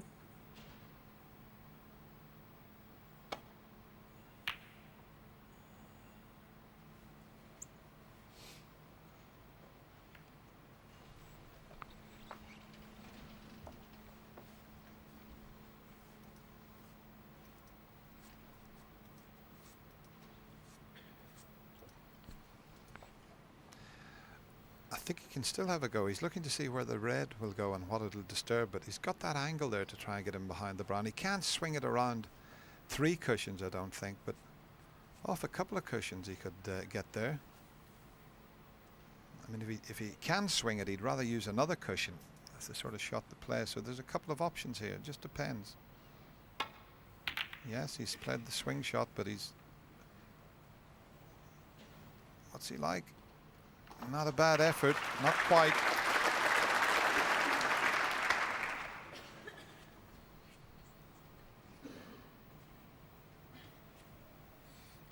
But he has cut out several safety replies.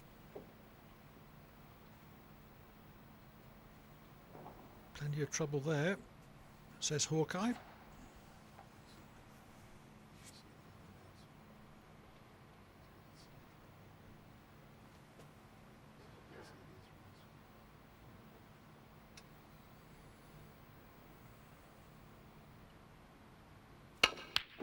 Oh, Maguire was forced into that, but how well did he play it? Marvellous. What cueing that was. Played with loads of right-hand side. Watch the white as it hits the cushion. That was an absolute gem. He was in trouble and he potted his way out of it. Shot of the championship so far, that one.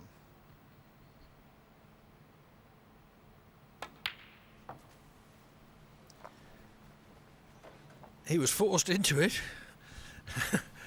And now he's going to exploit it. 3. Well, the cue came up in the air, but the important thing was that it went through straight through the ball.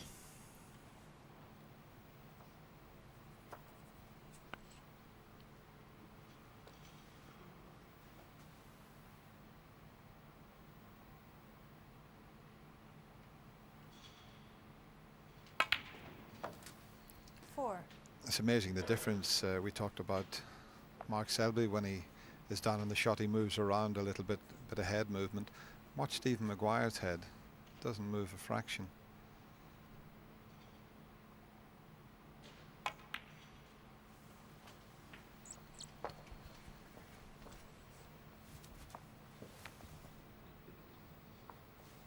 Nine.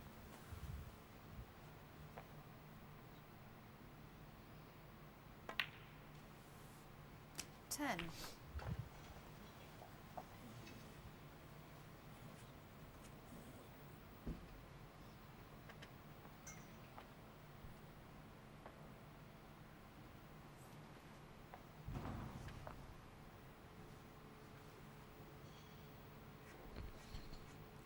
Stephen's already thinking 2 or 3 shots ahead to see what will happen around that black spot area.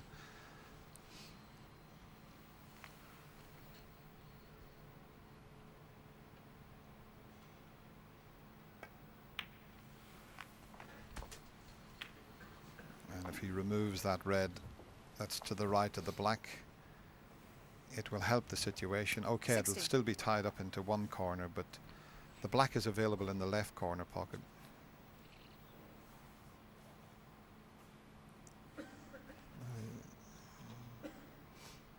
He's taking the other one. He has a choice of reds there, so he's going to leave that one to the right of the black for the moment. See, if the white was a little bit further to the right, he would take the other one.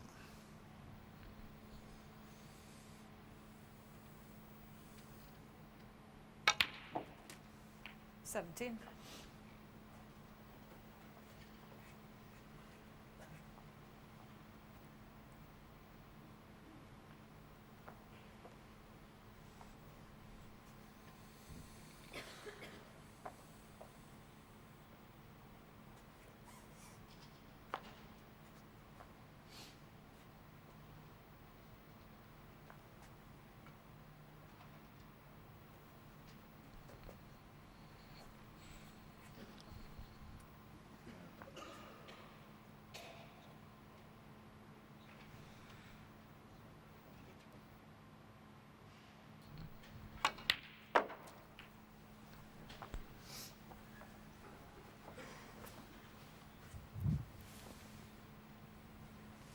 $23.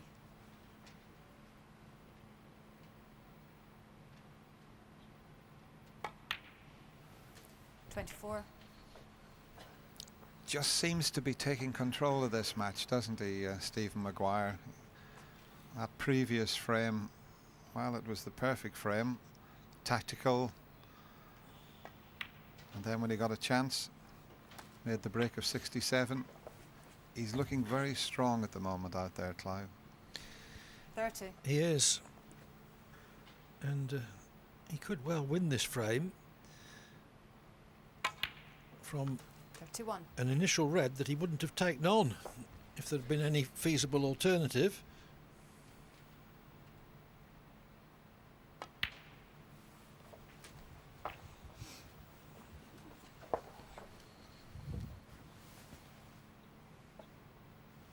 $37.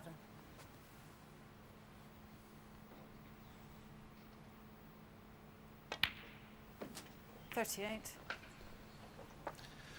Maguire still pushing on towards a lead of 3 up with 4 to play.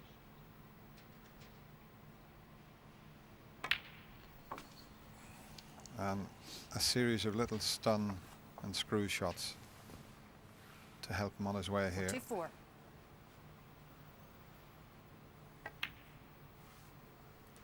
$45. Winner of November's Northern Ireland Trophy, runner-up in December's UK Championship, and again a title contender. 52.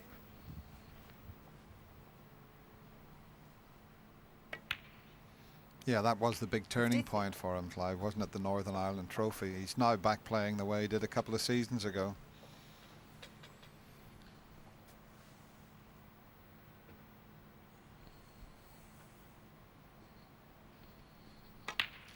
Yes, in late 2004, Maguire beat O'Sullivan twice in 2 weeks in such style that 59. it prompted O'Sullivan to say that Maguire could rule the game for the next 10 years.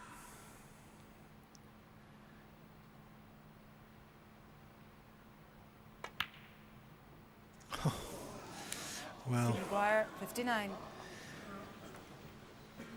he needed only that red and a colour to clinch a 5-2 lead.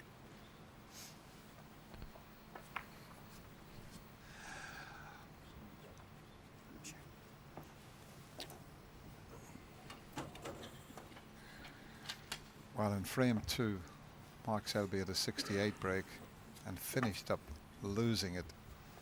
Stephen Maguire's had a break of 59. And it's not unlike that second frame. Ball's awkward.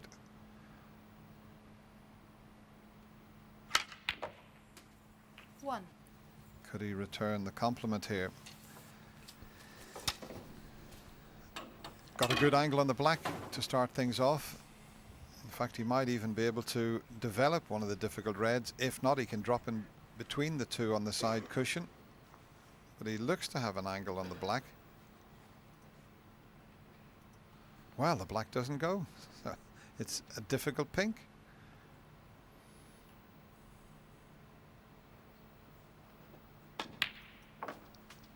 Made look very easy. Great shot.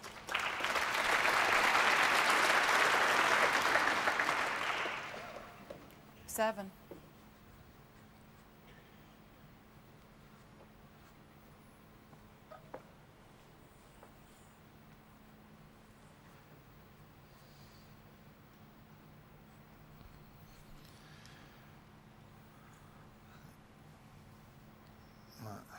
Is he going to risk developing one of the awkward reds here?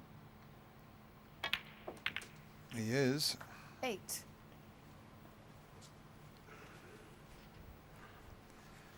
But he hasn't quite brought it into play. Always slightly risky potting a red and developing another red. You're never absolutely sure what's going to happen in the cue ball.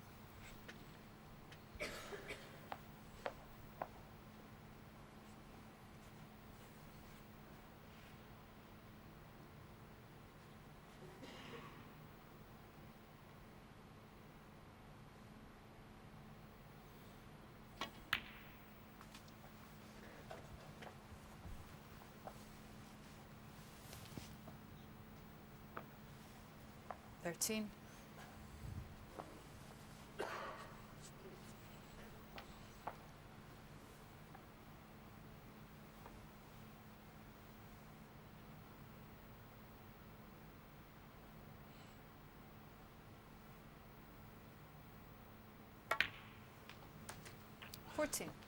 Very well played. I think he's got enough angle to force the blue in and get on that red that's behind the black. Well, is he a little bit straighter on the blue? Means he may have to try and screw in behind. You'd have to say the more difficult red on the right there.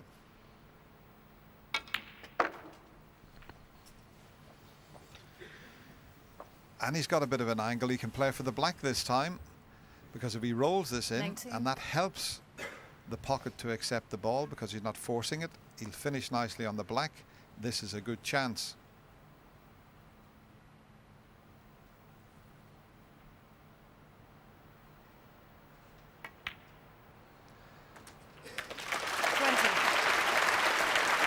I think he's just gone too far. Certainly to pot the black there, you can see. So he may just pot the black and play the snooker. But he's right back in this frame. plan B. Leave a snooker behind the black from the last red. 27.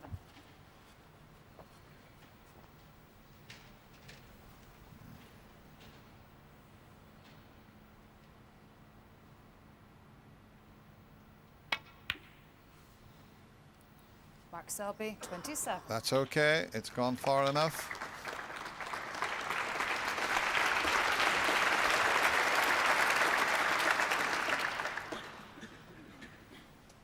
Thanks. Well, we talk about pivotal frames, and this is another one of those. This could make such a difference. A difference between a lead of 5-2 for Maguire and only 4-3.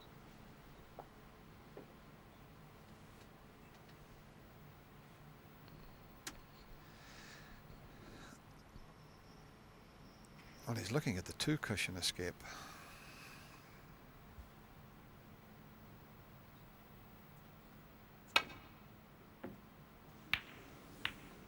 Foul and a miss. Mark Well, Selby, 5. I think the colours are on their spots if they are to be replaced. So our referee, Mikhail Tab, will just put the balls back on their own spots.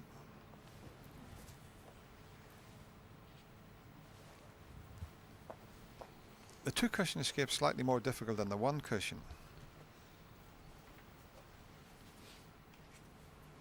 Try and look at that. This one? Right. You see, the one cushion escape is on, but he fancies trying to hit it off two cushions. But the Okay. pace he played it at, you know, I thought he could have played it a little bit easier if he's trying to glance off it.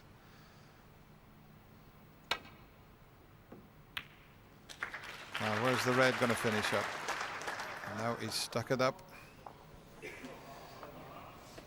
So, a chance for Selby to take the frame. That didn't look likely when Maguire was going so well on 59.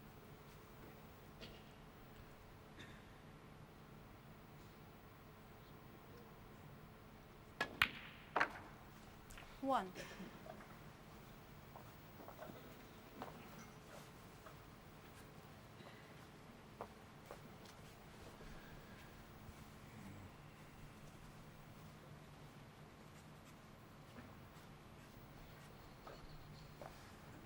So we'll take the yellow. The yellow will come back onto its spot, so he must be straight on this.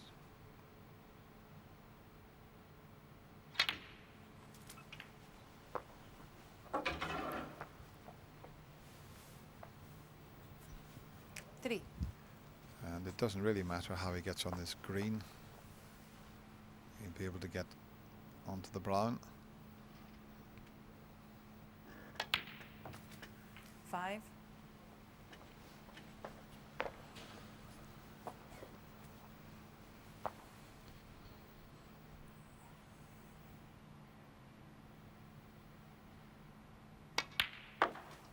Eight.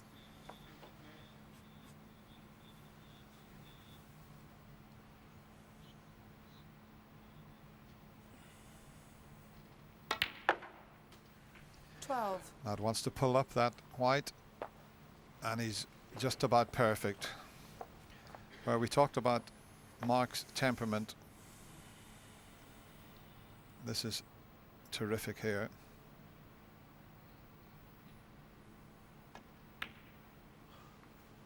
$17.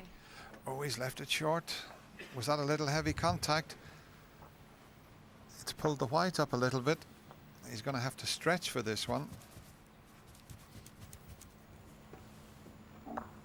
Just jumped a little bit there. And it's made the difference between a hand bridge and a rest shot.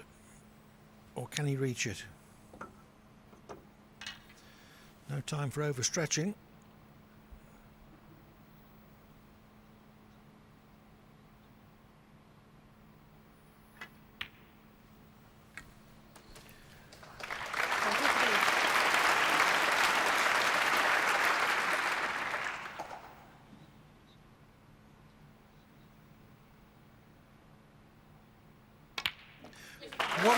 frame for Selby to win. Stephen Maguire was in first with a marvellous long red.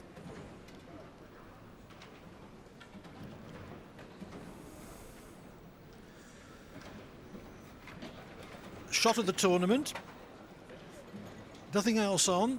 Forced into playing it. Played it perfectly. Made 59 from it. And then, just as it was looking as if he was going to win the frame in a single visit, he broke down a couple of pots short of the winning line. That was it.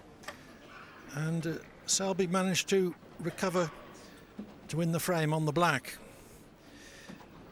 And another point of interest is a comparison of how still they stay on the shot.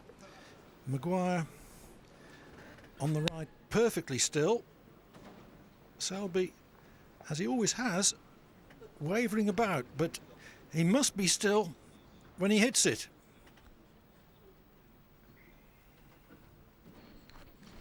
So that wonderful steal by Selby has given Maguire something to think about.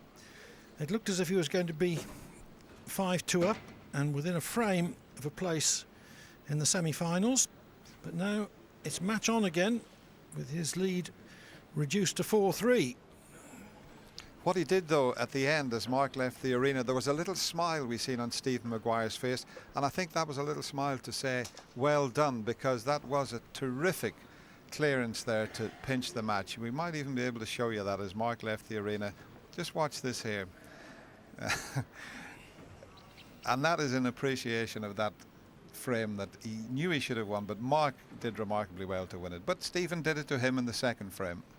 And he might also have been ruefully reflecting that losing the frame was his own fault, because he had a chance to clinch it before breaking down on 59. But the standard of play overall shows just exactly how good this upcoming generation of 20-somethings is. Yeah, Mark still out of the arena, but he's on his way back in. You can't blame him after that last frame. Yes, there's got to be. Stephen Maguire to break. He's got to allow his adrenaline to settle.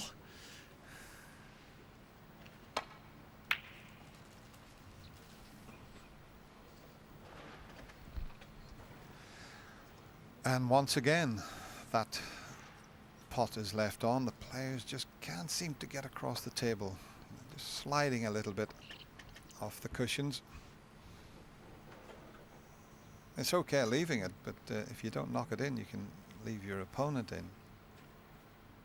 But let's see if that adrenaline rush has calmed down a little bit.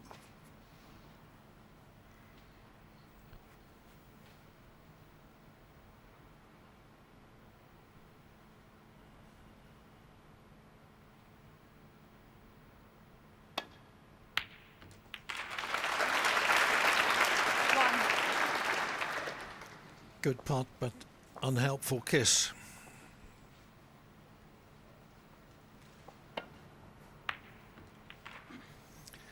He thought there was room between black and red.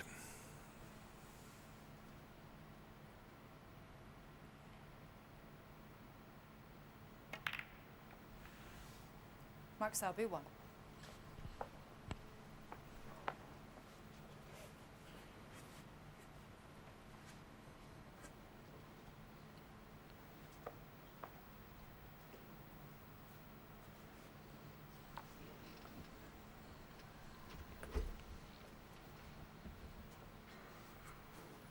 It looks as if he wants to have a go at this.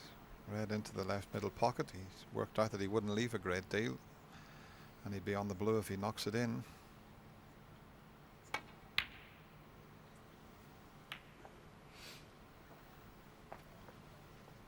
Tough pots, especially at that pace.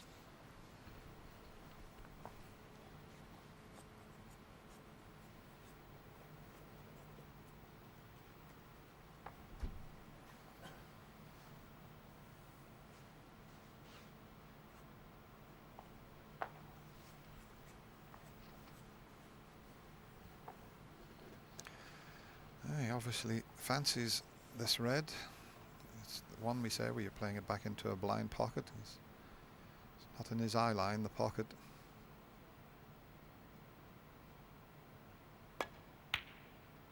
Queuing well again. One. And might even decide it wasn't a bad kiss on the blue. He's got a choice of colours. He's got the blue, he's got the green, and now he's looking at the black.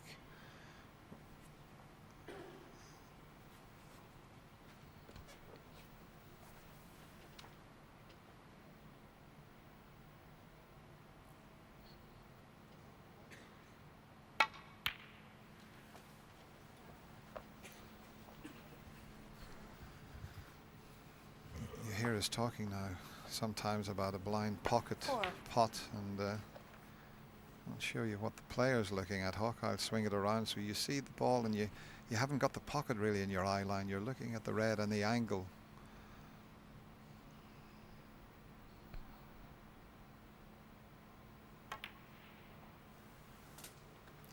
Five.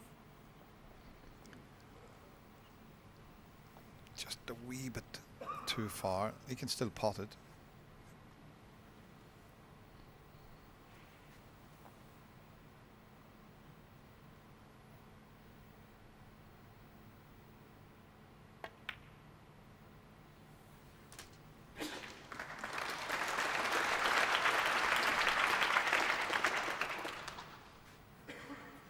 Twelve.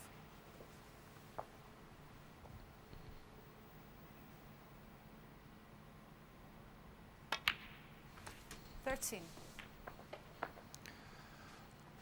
Now they're a little bit flat there, those reds, so he's got to make sure he gets the cannon correctly and plenty of pace. How's your luck? It could have been better. At first glance, he might not even be on a pot. The one into the middle 20. pocket's tough. You got plenty of screw. You can see the white spinning right through the reds. He's been unlucky there. Opened the reds perfectly. That is a tough pot.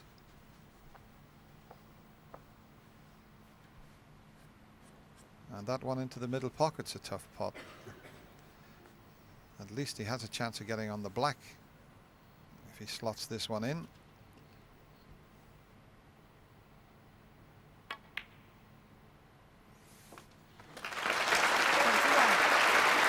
And because the red was farther out from the cushion, it was as if there was more pocket to aim at.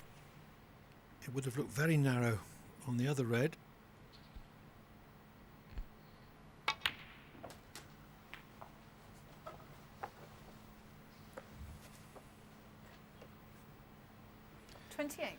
Still all right, but intended just to separate the two reds above the black.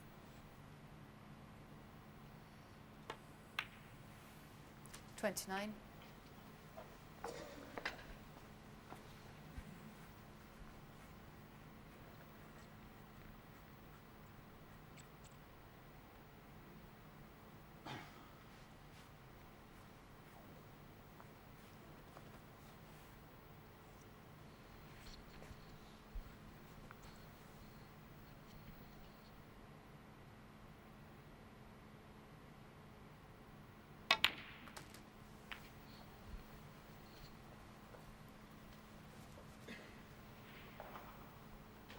36.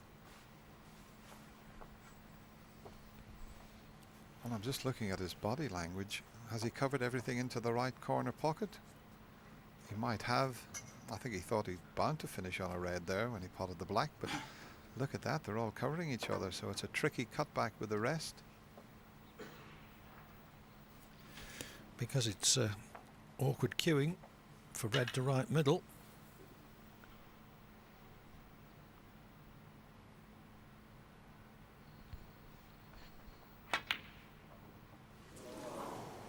I think that's the first one he's missed with the Selby, rest, you know. 56. Where's the white going to finish? Has he covered the one that's over the pocket? Mark's having an anxious look from this end. He has.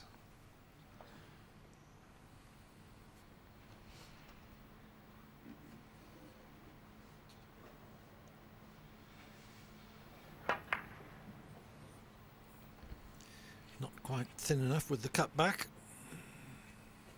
but with the red over the pocket, all's not lost. It just shows you that an inch of this game, the difference it can make. White slightly to the left, he can take an easy red on.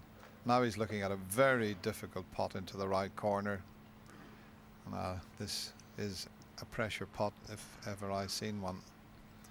37 nil behind in this frame. This has got to go in.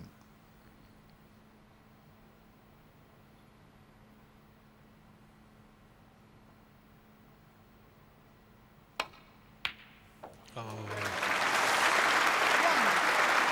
If that didn't go in, the red over the left corner, available from anywhere. Selby was already 37 in front. The chances are he would have won the frame at the ensuing visit. He's got to just be a little bit careful here, has Stephen Maguire, because he can't screw the black in and cannon those two reds. It's too difficult. He's got to play a roll-in shot, and he's got to find the gap to leave that red that's near the pocket. So he's got to judge this one perfectly. Now, has he found the gap, or is the red going to cover it? I think he's okay. He's urging the white to go on, and it has. He can hold for the black from this position. I'd probably play this with a lot of bottom. It's what we call a drag shot, where you can still play it with a bit of pace, and the white will, you can see him striking right down on it. It takes the pace out of the ball. Yeah, played it well. 9.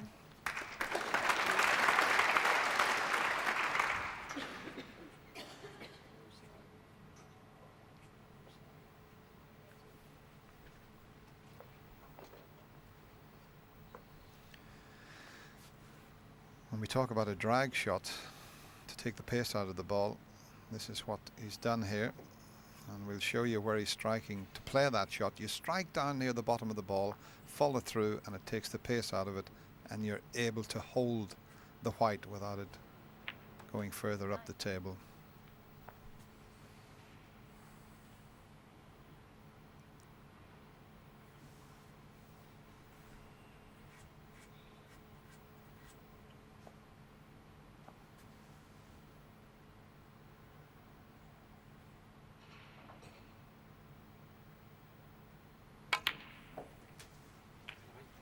Sure.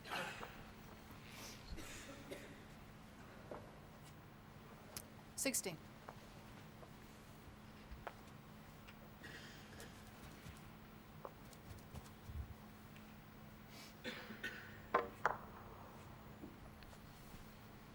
Well, that didn't detect a kick, but it must have been. He's still okay though.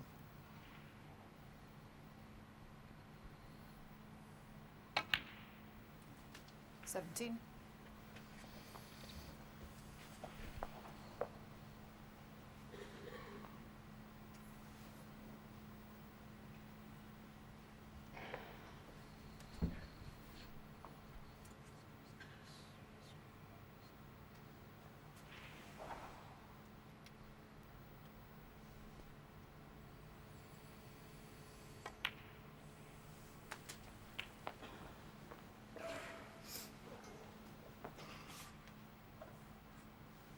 $24.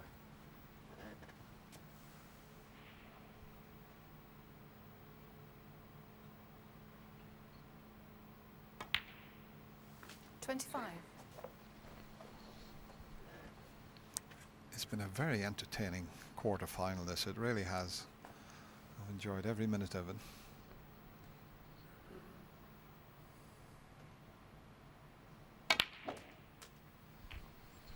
It's like watching two gladiators out there, Clive.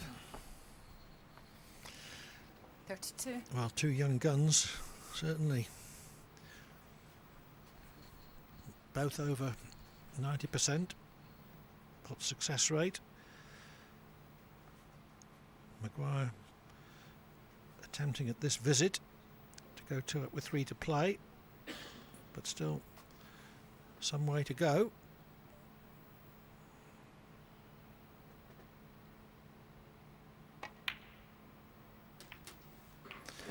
That's improved his chances.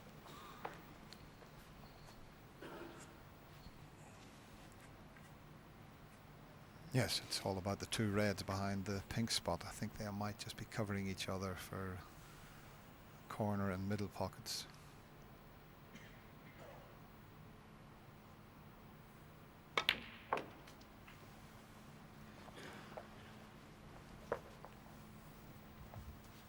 See where he placed the white there? Okay, he's gone a little bit too far, but he put it in between the reds, so he had a chance of 39. a red into either middle pocket.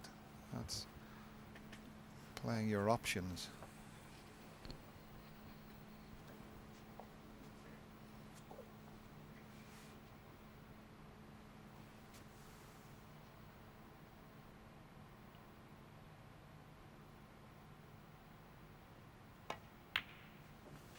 $40.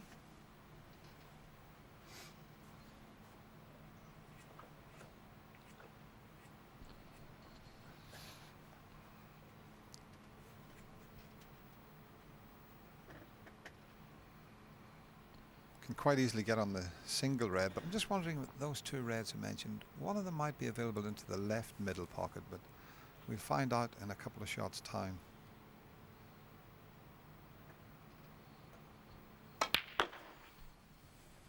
Oh, he hasn't played this as he intended, but it's not bad. He didn't want to be as close to that red, but you can see clearly middle pocket's 43. an option for those 2. I think he wanted to be a little bit further up the table. He played to leave this red for the right middle pocket and didn't quite have enough pace on it.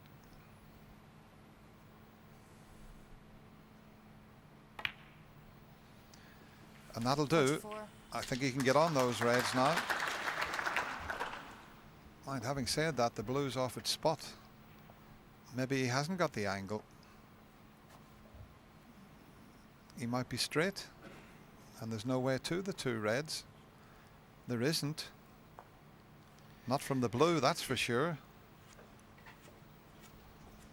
Well, sometimes that happens because the player doesn't realise that the blue is on its spot as it normally is. Well, there you see, it's not the right angle.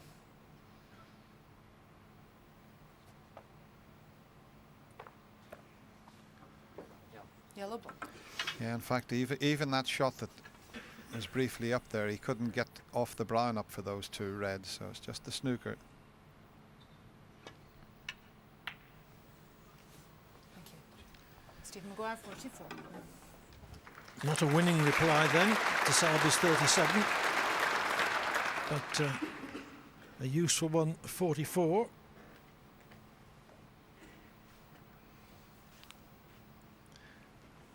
He's putting it down in his mind though as a missed chance to go 5-3 up.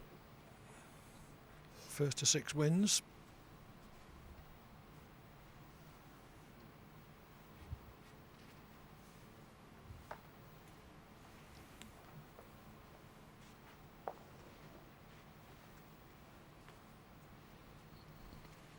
Well, he'd have to be very precise to pull that shot off.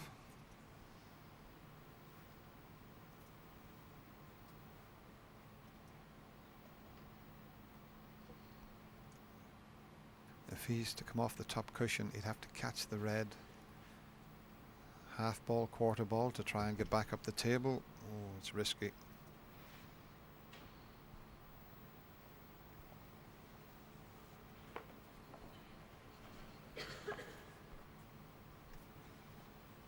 He's now looking at the 2 cushion escape. Doesn't fancy that.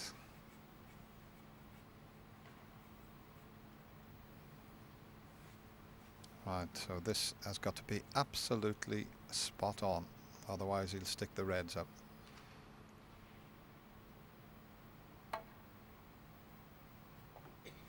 It's a pretty good effort. What a shot from Mark Selby there.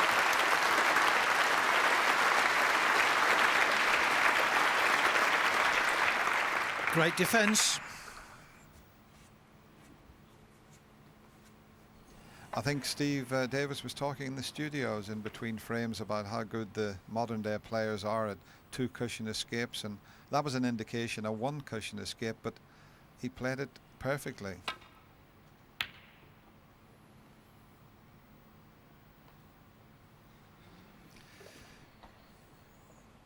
Maguire attempted the long red from tight on the rail, but made sure he got the cue ball back into baulk.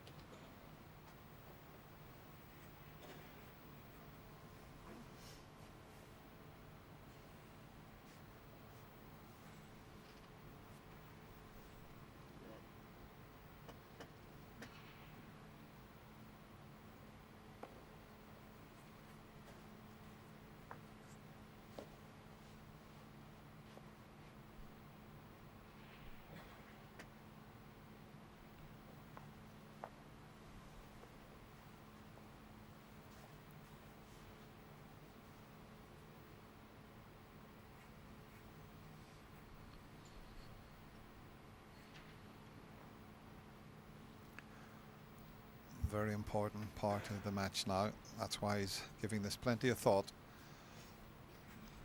I mean, there's a possible pot into the left corner, but he would leave the red on that's to the left of the pink.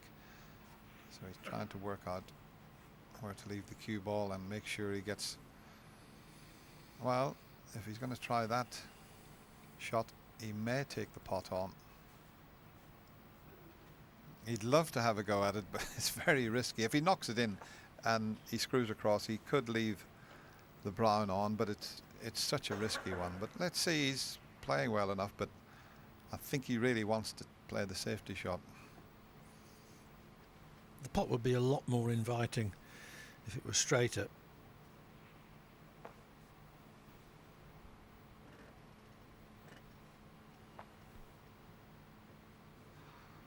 Not only would the pot be easier, but it would also be easier to hedge his bets. It's just the safety, the way he's queuing at it. I don't think he's taking the pot on, but he's still not happy.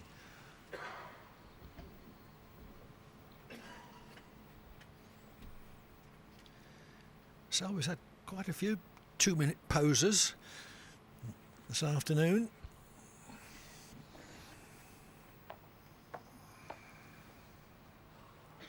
I've met a few of those down the years, Clive. 2-minute posers.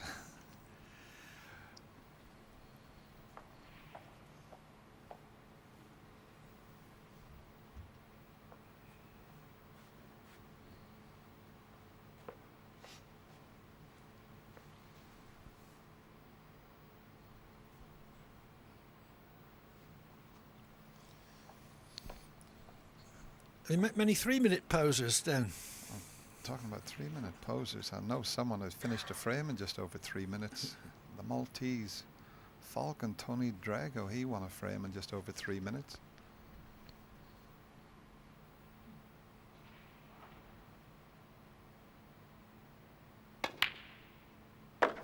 Oh, well worth waiting for.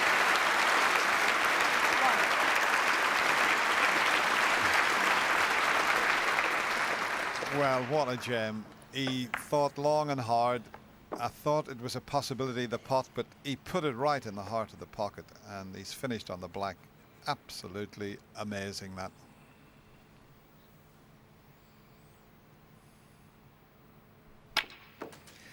Yes, and it was all or nothing because he was leaving the other red if the pot failed. 8.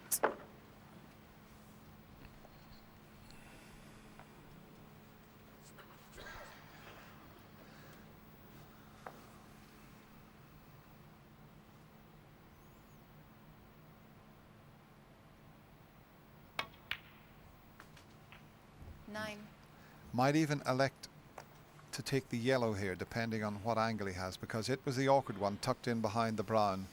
If he pots the brown, he'd have to come back across the table to leave the yellow. If he pots the yellow, much easier to get back onto it when it's respotted.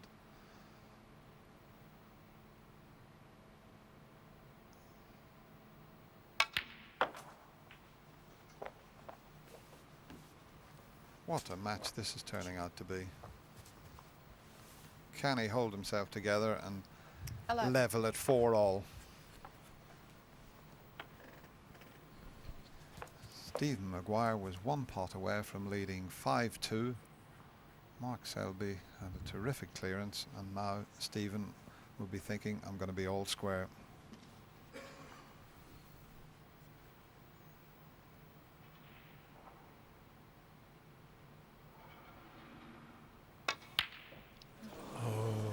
Pressure, Clive, just pure Mark pressure. Selby, Look where the 11. white finished. Cued across that one after the red he knocked in. It shows you what pressure can do at this game.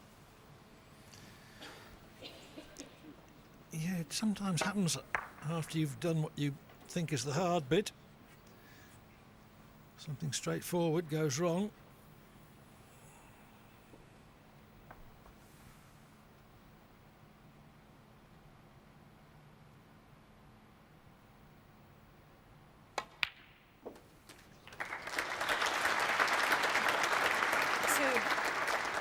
Stephen was urging the white to get across the table so that he didn't have to use the rest.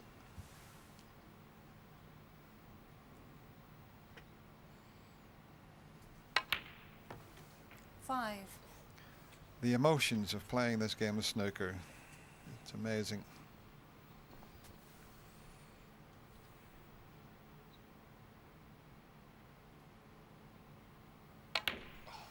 Oh, 9. What a time to get a kick. Okay, still got a long straight blue, but the white didn't come back at all there.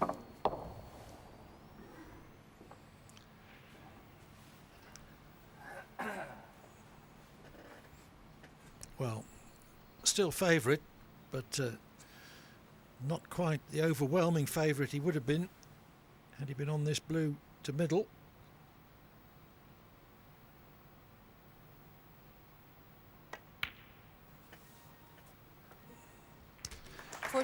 Very coolly drops the blue in though.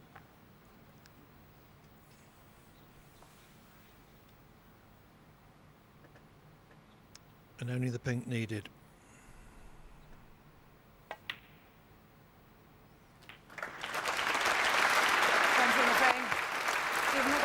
Well, Selby almost pulled that frame out of the fire.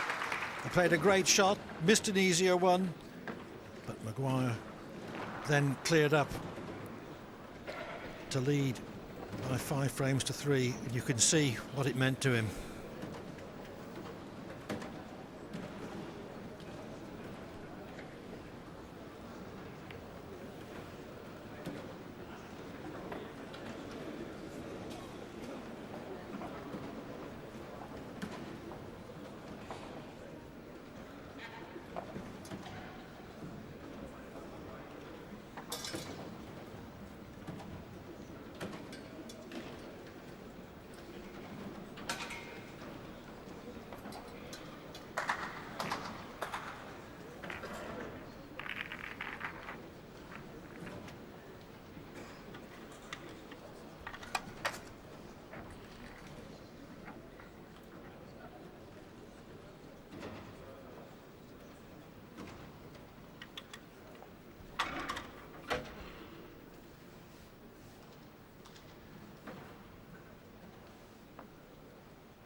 Thank you. Frame 9, Mark Selby to break.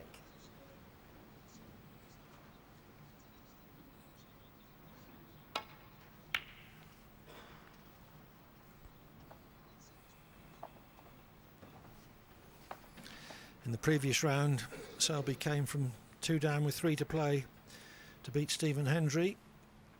He needs to repeat that feat this afternoon.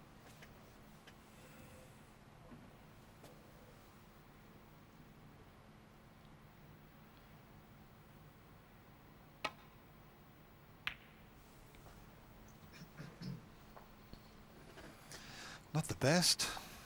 Didn't get through that at all. The white should have been tight on the cushion and the red should have been a little bit further up the table. In fact, he's left the one that's closest to the black. That was poor from Stephen there.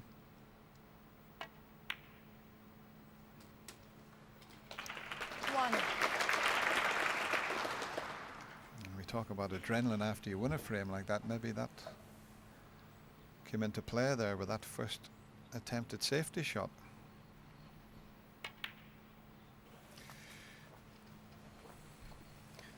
I mean, he's such a determined player, and I mean his reaction after he won the frame, look at that. Three. That just shows you what it means to him. I've got plenty of heart, he's telling us.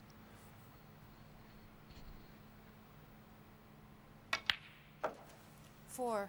Or would it be a brave heart? Well, he is Scottish.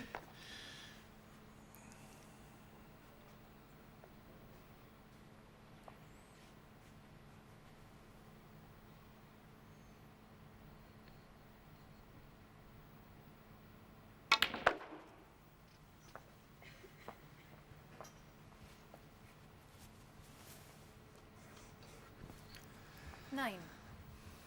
Needs to push the white through the reds to get himself onto the black here. And he's overdone it. 10. Always difficult to judge that particular type of shot.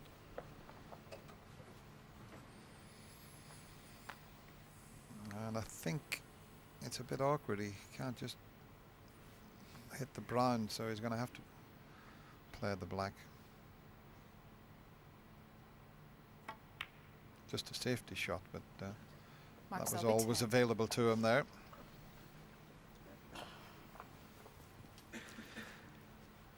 Selby would have been very disappointed by the manner in which he lost the last frame, having been in a good position to win it, having overcome several difficulties. But at this level of the game, you can't afford to dwell on disappointment. It's one of the lessons experience has to teach you. Well, that's a way down the table, and he's got to be very precise, otherwise he could cannon the black, or either that or a very thin one. So played it well.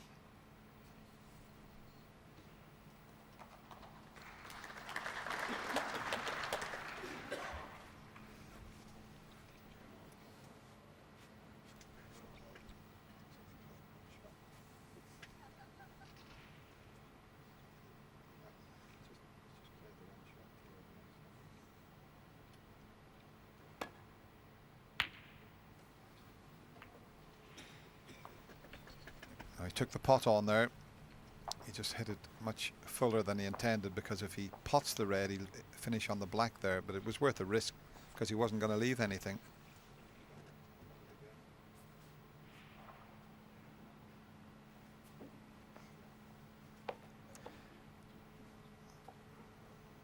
This was the angle he had. It was a difficult one, but if he pots it, he'd drop on the black, but just hit it too thick.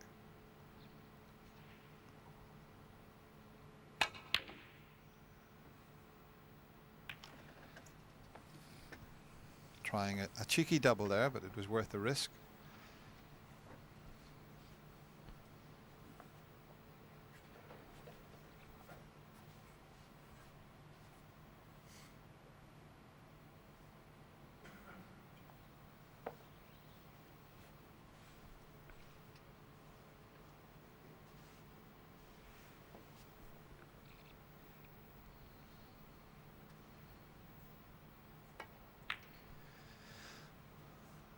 Well, you'd have to say this match has just had about everything.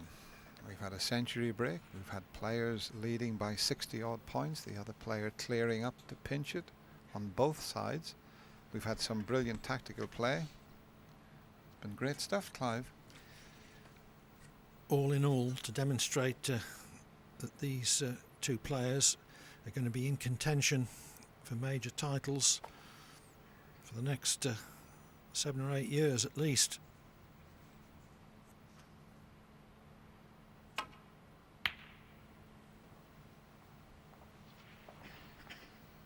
Yeah, Stephen Maguire provisionally world number 2. Mark Selby provisionally world number 5. Selby 24 years of age, Maguire 25.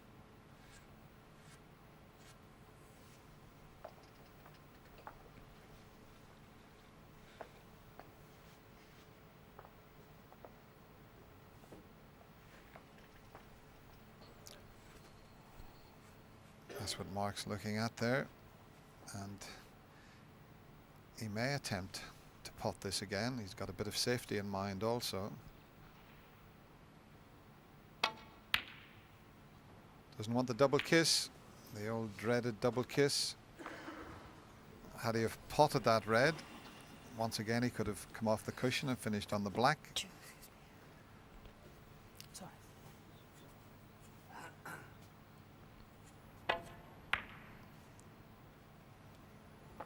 at least that double kiss hasn't left an easy opener.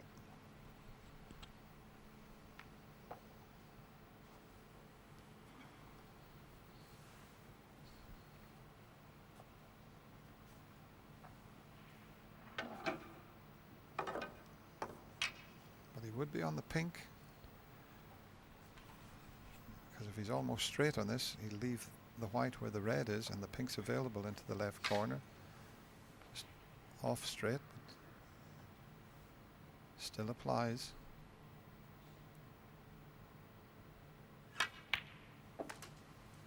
One.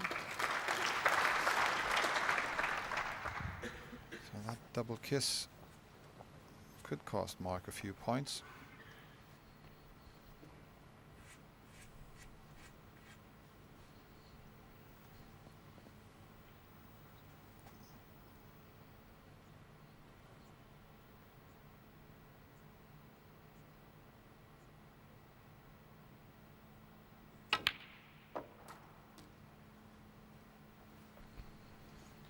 Now, where's the pink going? Mikhail Tab just has got her little ball marker out just to see if there's any room on the pink spot. It would be much better if it would go on the black, but there is enough room. 7. Blue off its spot, so he's going to have to play for one of the bulk colours.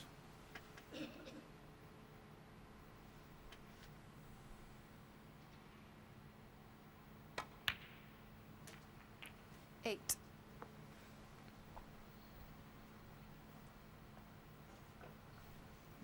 Well, if he could get the blue back onto its spot. What sort of angle has he got here?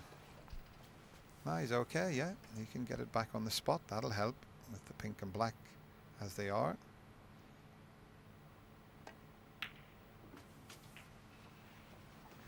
And in a couple of shots' time, the pink and reds may be back in play, because he can leave the angle on 13. the blue from this red.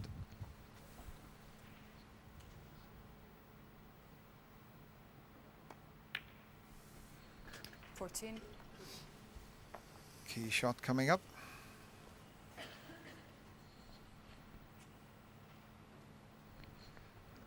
He's just going to have a look to make sure there's no reds that will plant into a pocket. Always worth having a look at that before you play this shot. Those two won't come into play because of the way he will hit the pink.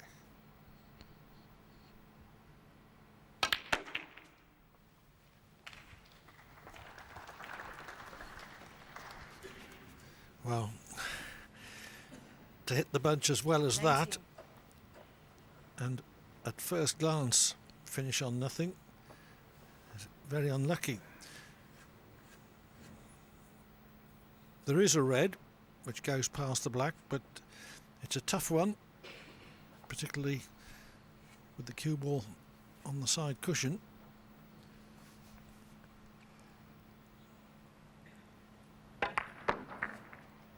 Just half ball rather than full ball, but he still spread them beautifully, and he was unlucky to finish on the cushion.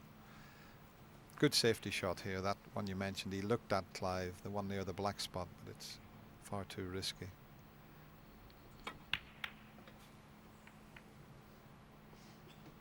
Steve Maguire, 19. Yes, you've got to take into consideration all sorts of things. Difficulty, potential gain, potential danger if you miss it. And Maguire's shot selection, as well as his potting and break building tactical game, is very sound on the whole.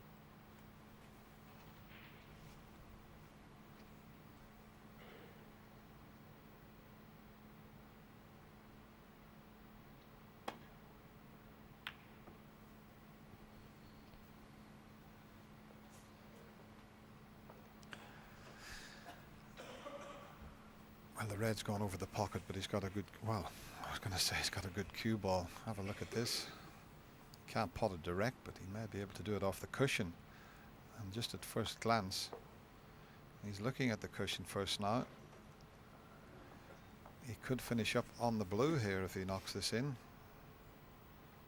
I don't think the white will cannon the black. If anything, the white will go over towards the left middle pocket if he pots this.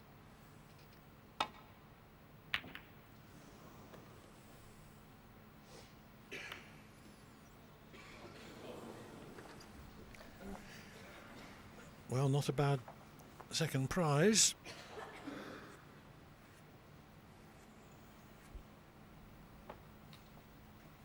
The red he attempted was just far enough out from the pocket to make it missable.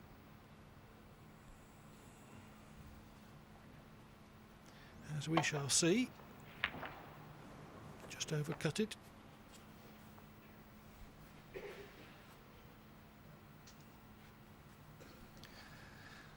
He's going for it. He's going for this difficult long pot. Well played, and he's found a gap. And he's on the brown. What another terrific long pot from Mark Selby, and the perfect angle on the brown. He has pulled some shots out in this match.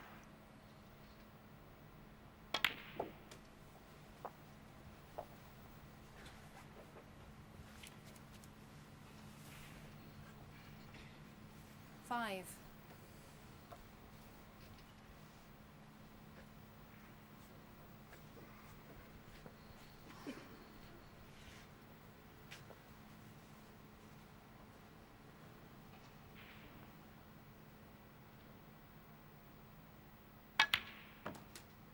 Six.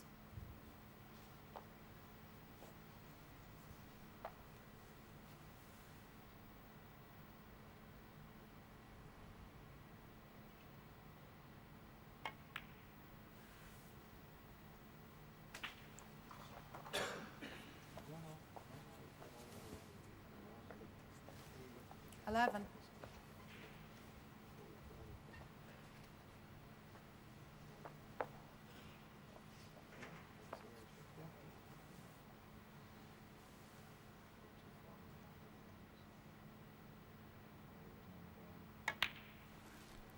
Twelve.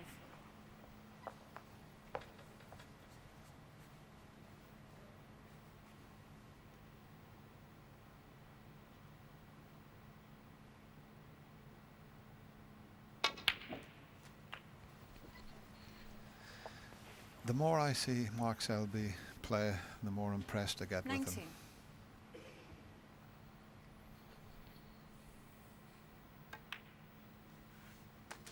19. $20. Yeah, me too. I've known him for years, of course, since the days when he was winning junior tournaments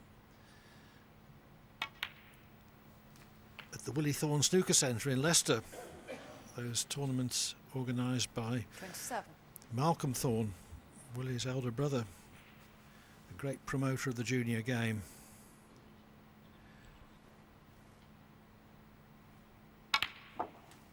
$28.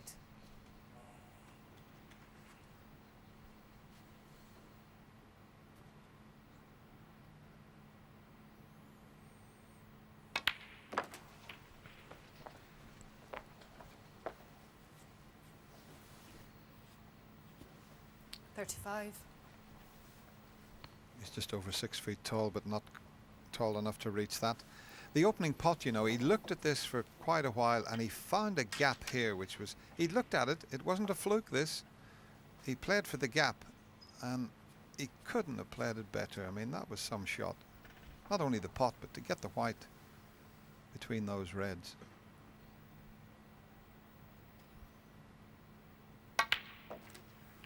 $36.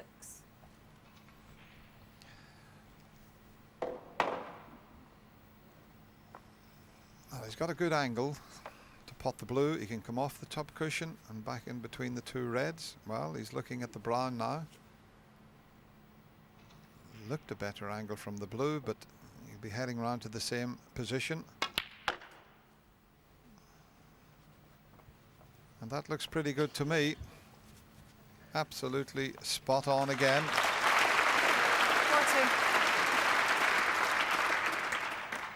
A lot of players would have dropped the blue in to get there, but he's full of confidence.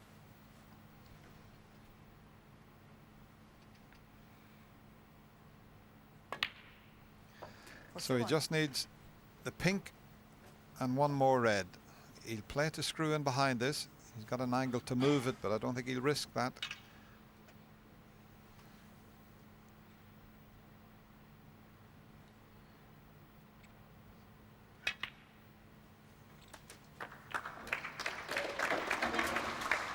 Doesn't have to force this one in. This will keep him in this year's Masters.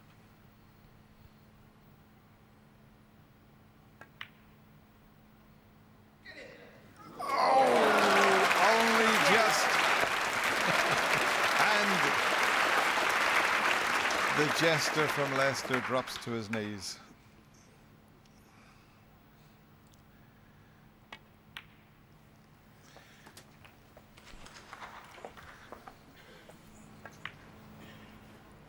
Well, just for an instant, the red rested on the edge, which fortunately is slightly rounded. Mark Selby, 55. So gravity And did the- its work. So Mark Selby makes a fine break of 55 to reduce his arrears to 5-4, and it was an effort which started with a truly superb shot. Yeah, we showed it there. Now he'd been round the other end of the table, you know, and he'd looked at it and he looked at it and he'd queued up to see what he could do with the white.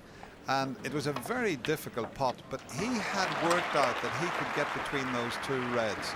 Okay, to slip past the green, maybe a slightly bit fortunate, but what a superb shot. It was what he intended, and he pulled off an absolute gem. That's the gap, 2 cushions and through that gap. Can't do better than that.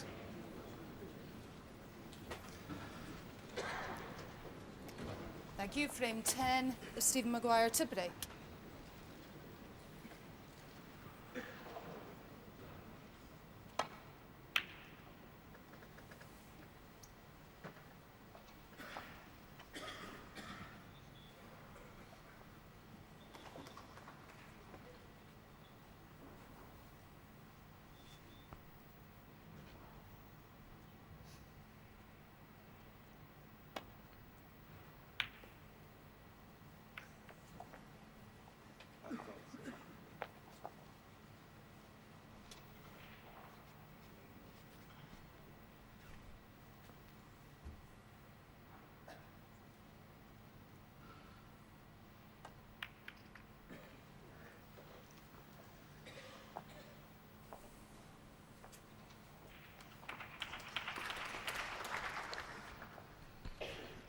That was the best Stephen Maguire could do there. He couldn't get over behind the yellow. But this shot may open some of the reds up. Well, it certainly will. So important to get a good white if he's going to play the normal safety shot.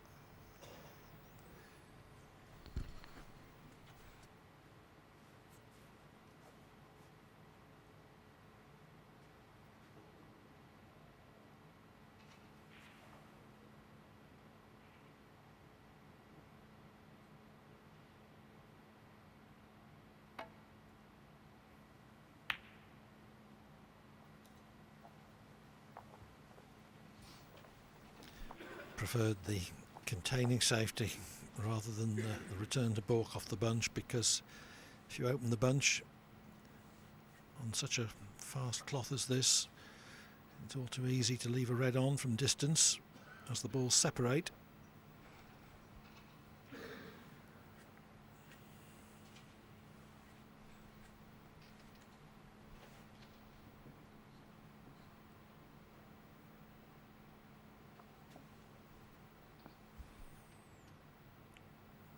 Cue ball not quite tight to the cushion though.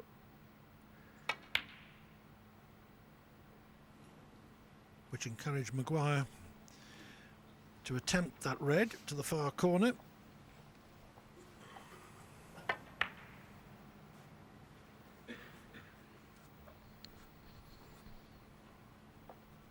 Yeah, when Mark was previously at the table and in the jaws of the pocket, he was reluctant to open the reds, and he's okay this time. Still got to be careful he doesn't push one towards this right corner, but this is not as risky as the previous one if he had have taken it on.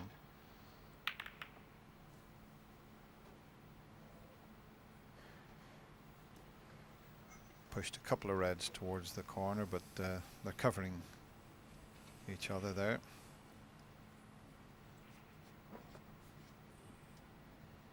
One's blocking the red that's nearest the pocket, and the one that's nearest the pocket is blocking the path for the other one, I think.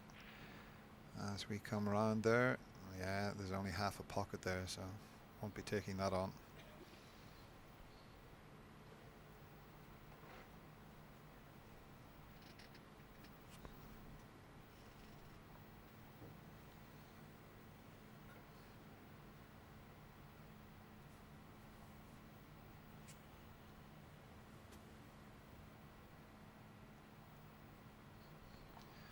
Now is he playing one of the Stephen Maguire specials? Oh, that was a bit risky. I can't believe he attempted that. He had a couple of other alternates. He tried to hit that red off the cushion much thinner than that and leave the white up in the safety zone. They're so difficult, those shots.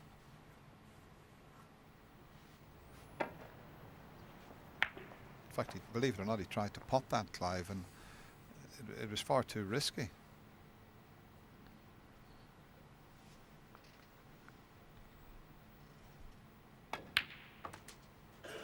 One.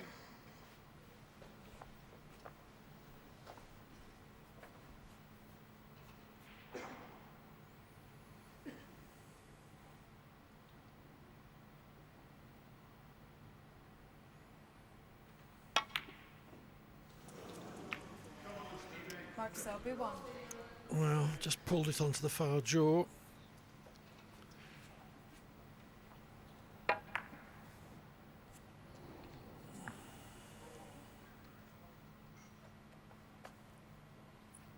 an awkward little shot, this.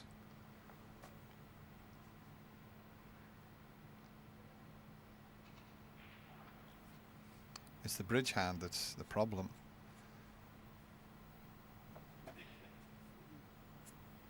You see, he's come around to look at the angle. That's what we talk about when we talk about a blind, playing it into a blind pocket. You can't quite see the pocket in your eye line.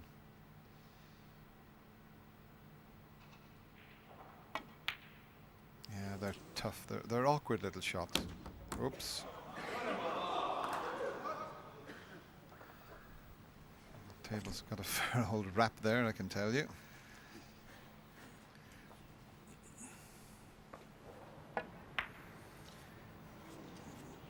Yeah, just a bit of a cut back. The blind pocket One. is one which is out of the striker's vision as he plays the shot.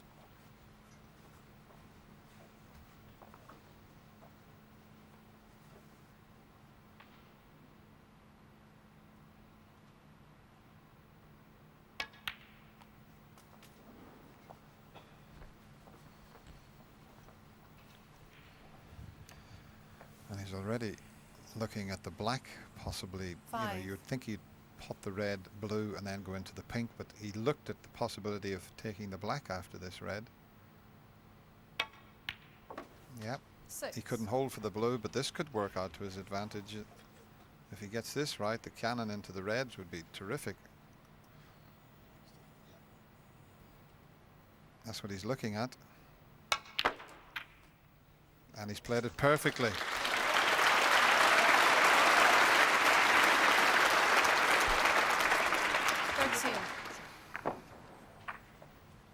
He still looks so relaxed round the table.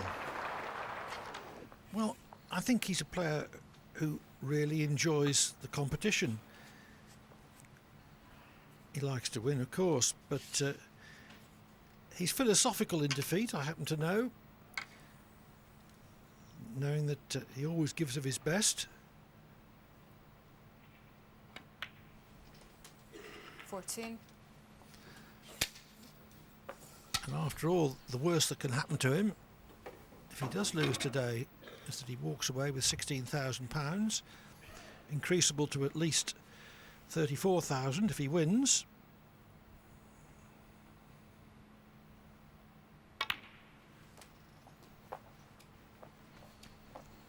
Well, he did come back against the 7 times world champion Stephen 21. Hendry, won the last 3 frames. He's still on track for doing it against another Scot here.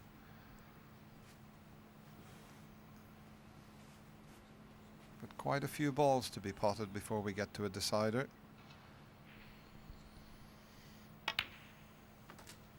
22.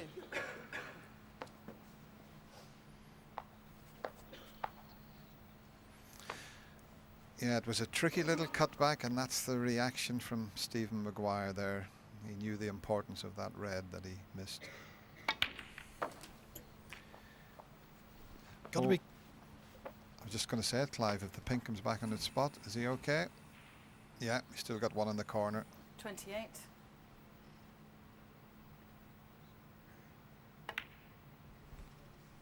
$29.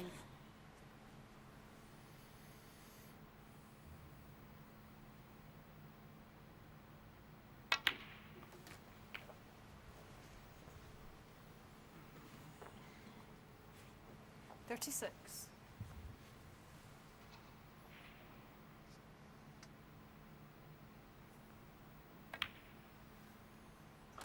$37.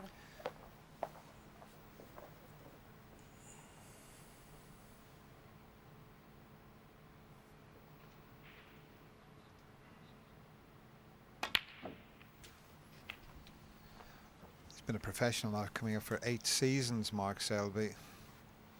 44. He's made 62 century breaks in that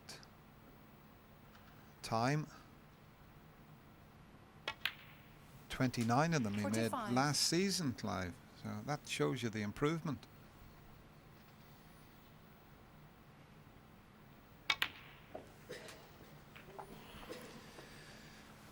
Well, he's going along very nicely towards 52. forcing an 11th frame decider. And we've seen a few of those this week. 53. 6-5 for Marco Fu over Neil Robertson. 6-5 for Stephen Lee last night over Graham Dott.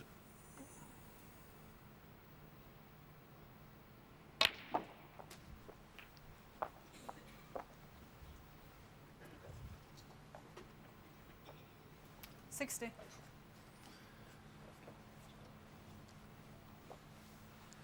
Red and black to secure the frame.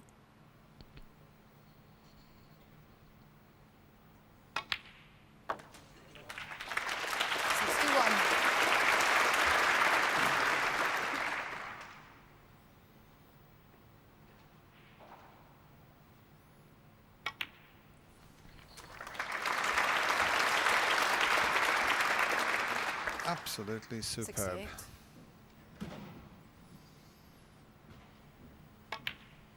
What a quarter-final. If the others are going to be anything like this, we're all in for an absolute treat.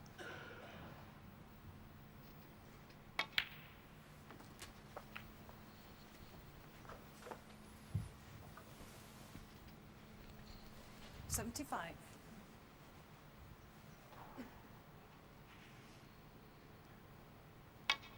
And of course, a new name on the 76. trophy this year, Clive. It's unusual to get to the quarter-final stage and not have a previous winner there.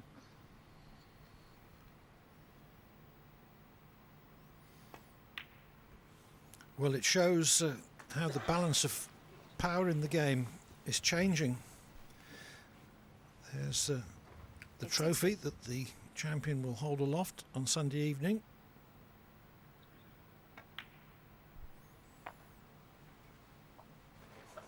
$83.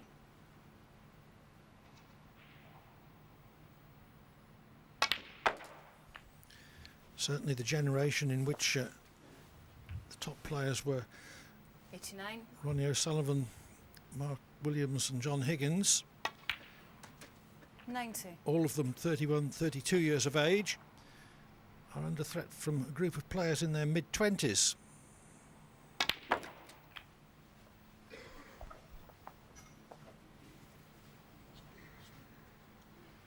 $97.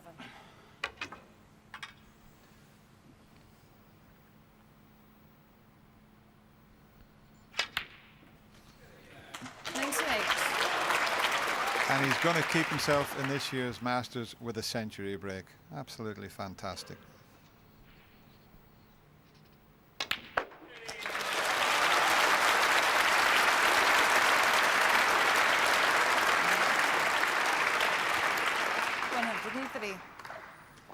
Maguire has totalled only 19 in the last two frames.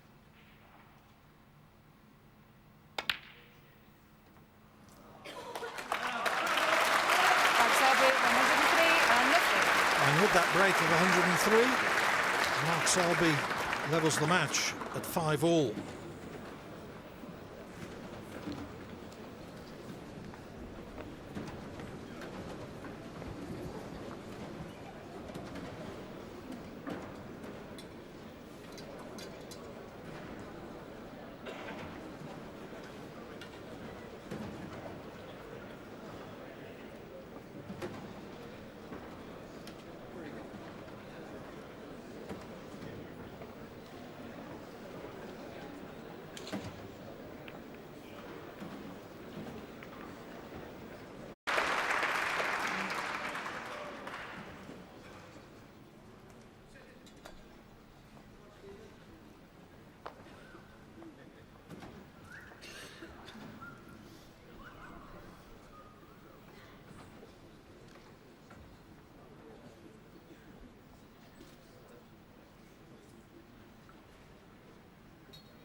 Thank you. The final frame, Mark Selby to break.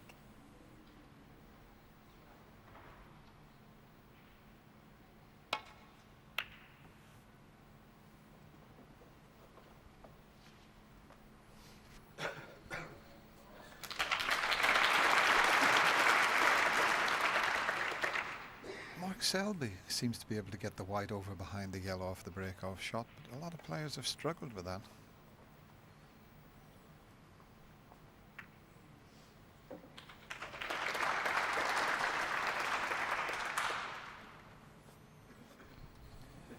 It's amazing, very little moved from the bunch with the break-off shot.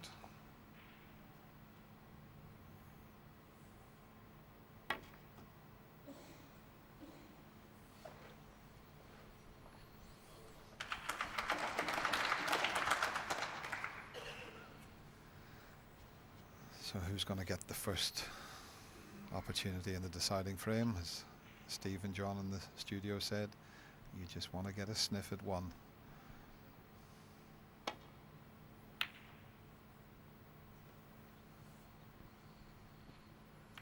And this might be the first chance, because the cannon on the yellow has left Mark with the possibility of potting this and getting onto the black. He's got an angle to screw the red in, and if he goes over off the side cushion, he would come back and finish on the black. Let's see if he can start this deciding frame with a long pot.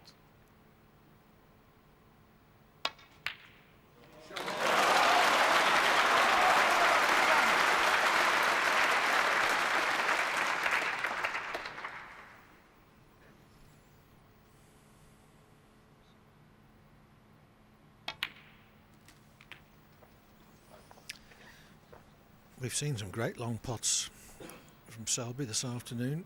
8. In fact, he's potted 2 out of 3 on average. 9. Now, this is not a great bunch to go into. He's going to have to play this with a lot of pace and a lot of spin here so that he doesn't stick in them. Oh, you could see how he arced that ball. It went to the side of the bunch and then shot straight into the pack.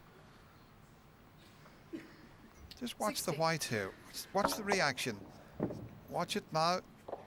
And then it spins into the bunch. One possible pot into the middle pocket he's left with.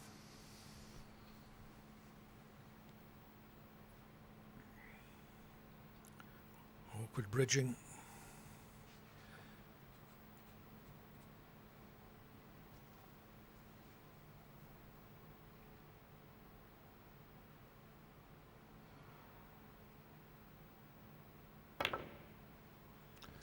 Well, with such awkward bridging, and having even to inject that much pace, that was a very good shot indeed. He wasn't just dropping it in dead weight.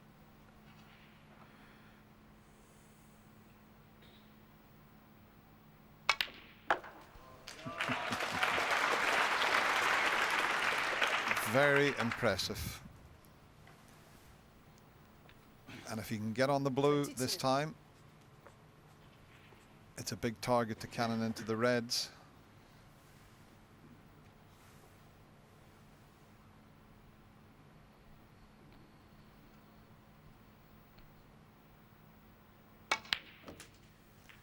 He's overdone it. He's just overdone it. So now that shot isn't available to him.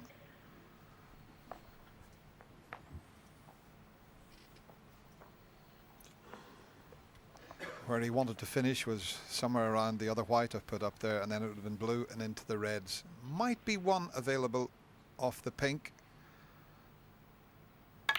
Yeah, the one at the back and to the right. But has he gone far enough?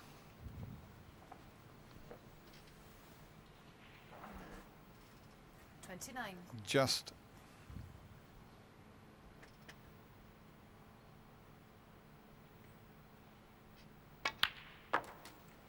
$30. I think he's a bit too straight this time. He can't get into the reds. And there you see it. Almost dead straight, so he's limited to what he can do with the white here.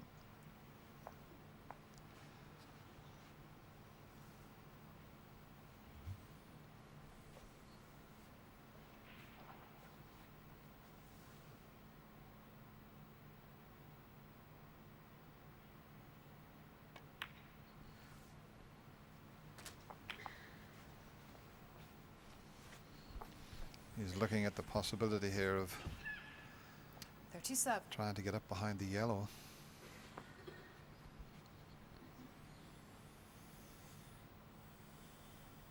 And if he gets behind the yellow and opens a couple of reds, Stephen would be in big trouble. Mark Selby, 37. Just too hard.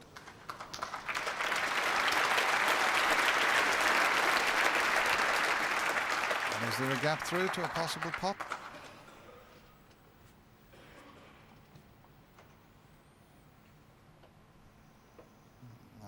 one he's looking at. It's another red, but even it is difficult.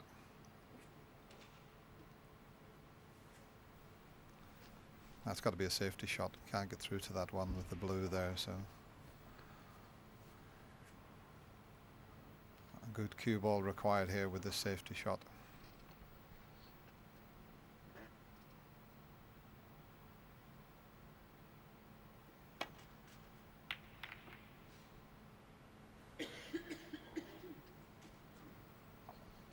And that's not the best. He hit it thinner than he intended. Well, we've seen Mark knock in so many long pots. He's got a straight red to go at.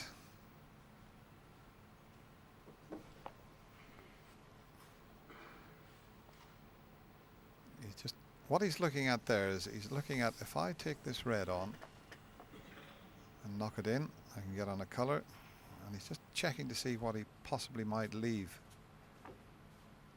And I think this is the right choice. This may go between the reds, but it's safety also here. Might just be a gap for this one.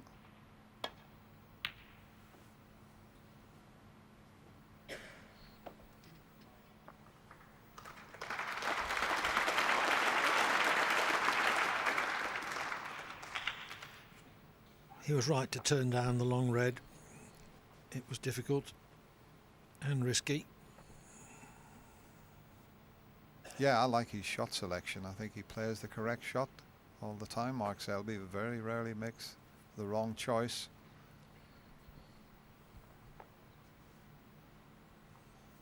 Well, he's been practicing and thinking about the game pretty well non-stop for about 9 years.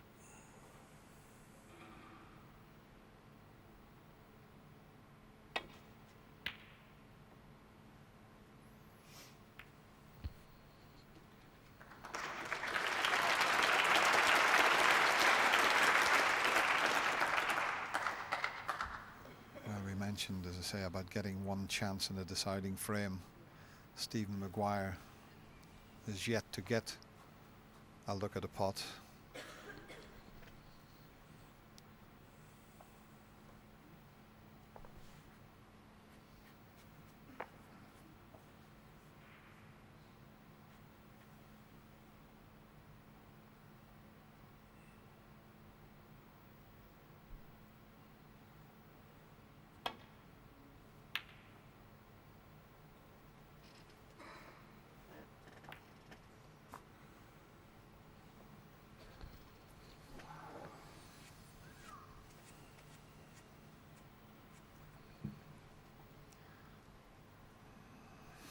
He's just thinking about it. He's got a look at a long, difficult pot. Let's make your mind up time for Stephen Maguire. There is a safety shot available to him.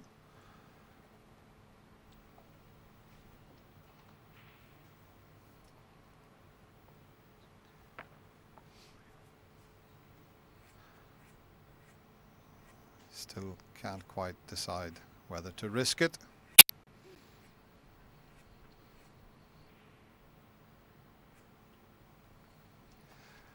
He is an attacking player, that's what he's looking at, and he's taking it on.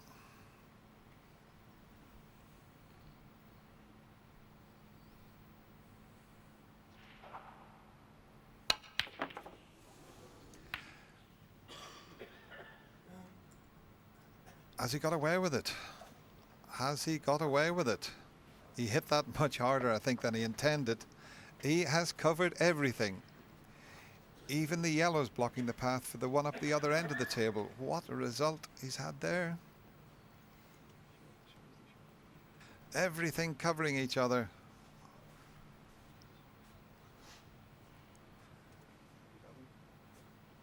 Let's have a look at this again. Well, he cannoned the reds, he cannoned the pink, he cannoned the brown. And he's got it safe.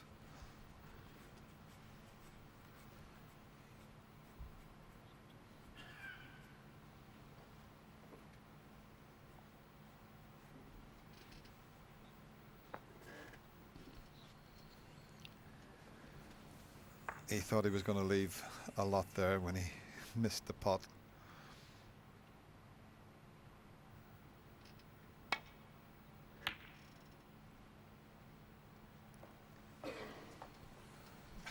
It's just a little bit hard again. He wanted him tight in behind the yellow. So Stephen Maguire's faced with another long pot.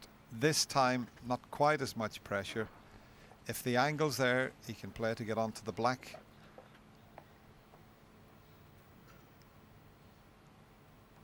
The angle is there.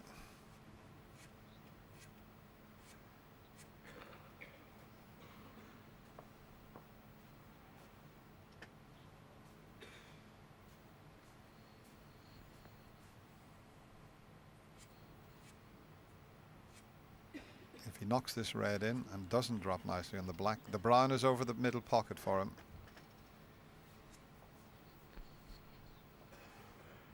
That's the sort of shot that's available to him.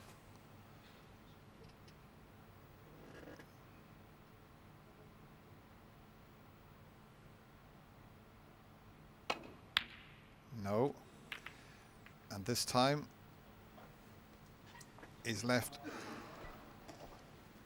Well, it may be a pot, but it's a difficult one.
So is this going to be the last visit of the match? 7.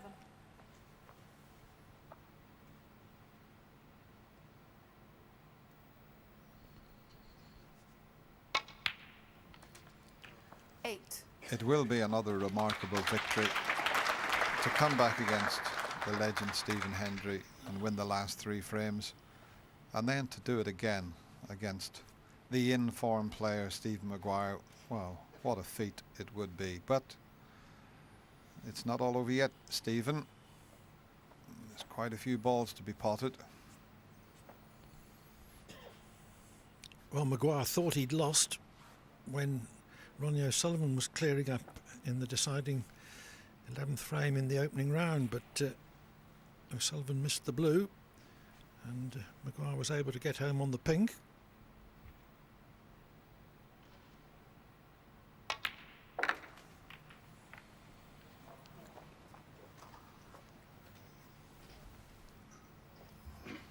He's okay. I thought he'd stuck on the red for a moment there, but he is fine.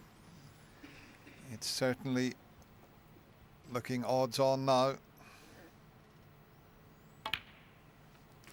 14.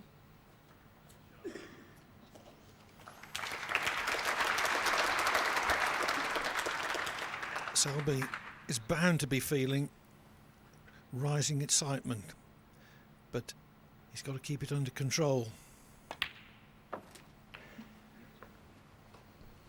Yeah, I don't think Mark has got a problem of clinching a match. We talk about some players when they get near the 20. finishing line, it's difficult to get over that winning line, but not this young man. 21. I like his style. He's got a lot of class around the snooker table.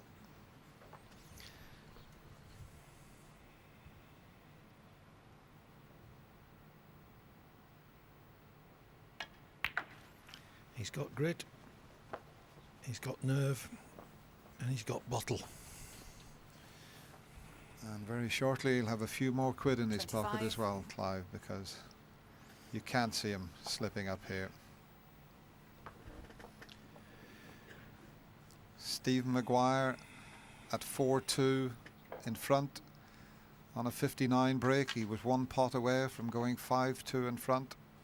He still was favourite at 5-3, but this has been an outstanding performance from Mark Selby.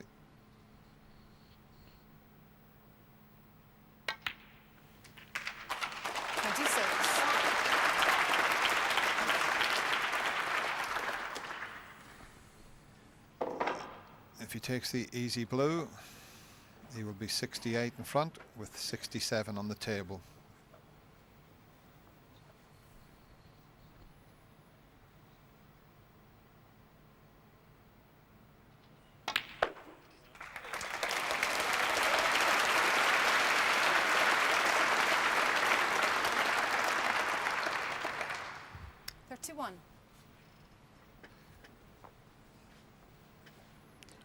Disappointment for Maguire.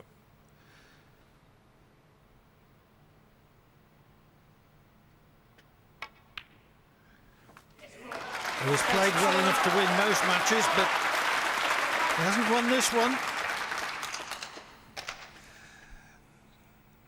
He has kept calm throughout the match, but you could see what it meant to him with his reaction there when he potted the frame ball, the one that guaranteed him a place in the semi-final.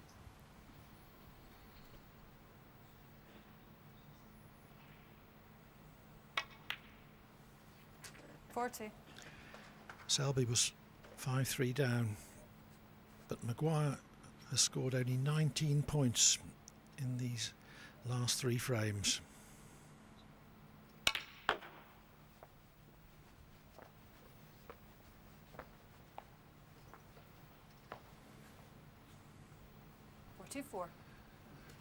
Not ideally on this next red, but it's only of academic interest because he's so far in front.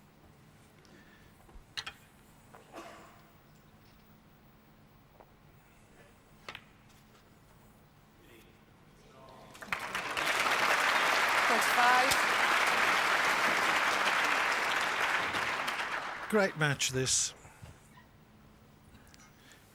I'm sure Maguire will win more titles, and I'm sure that Selby will sometime soon win his maiden title. 48.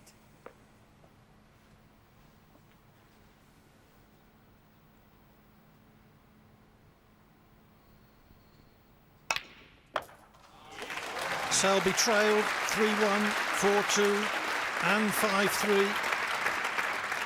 But what a finish 54. He's produced. And a little trick shot maybe to wrap the whole thing up.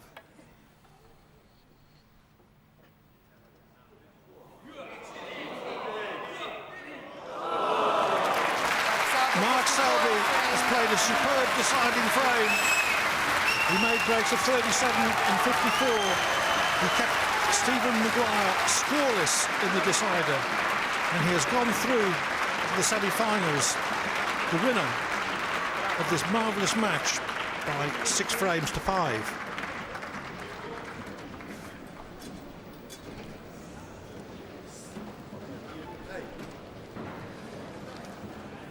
We'll have more snooker at 7 o'clock.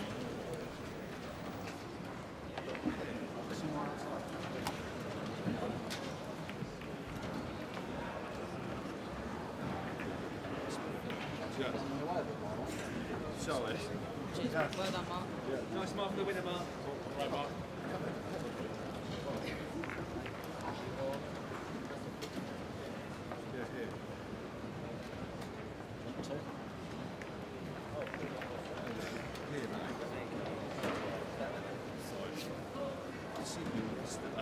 Great game, Mark. Nice mark, Mark. Excellent, thanks very much.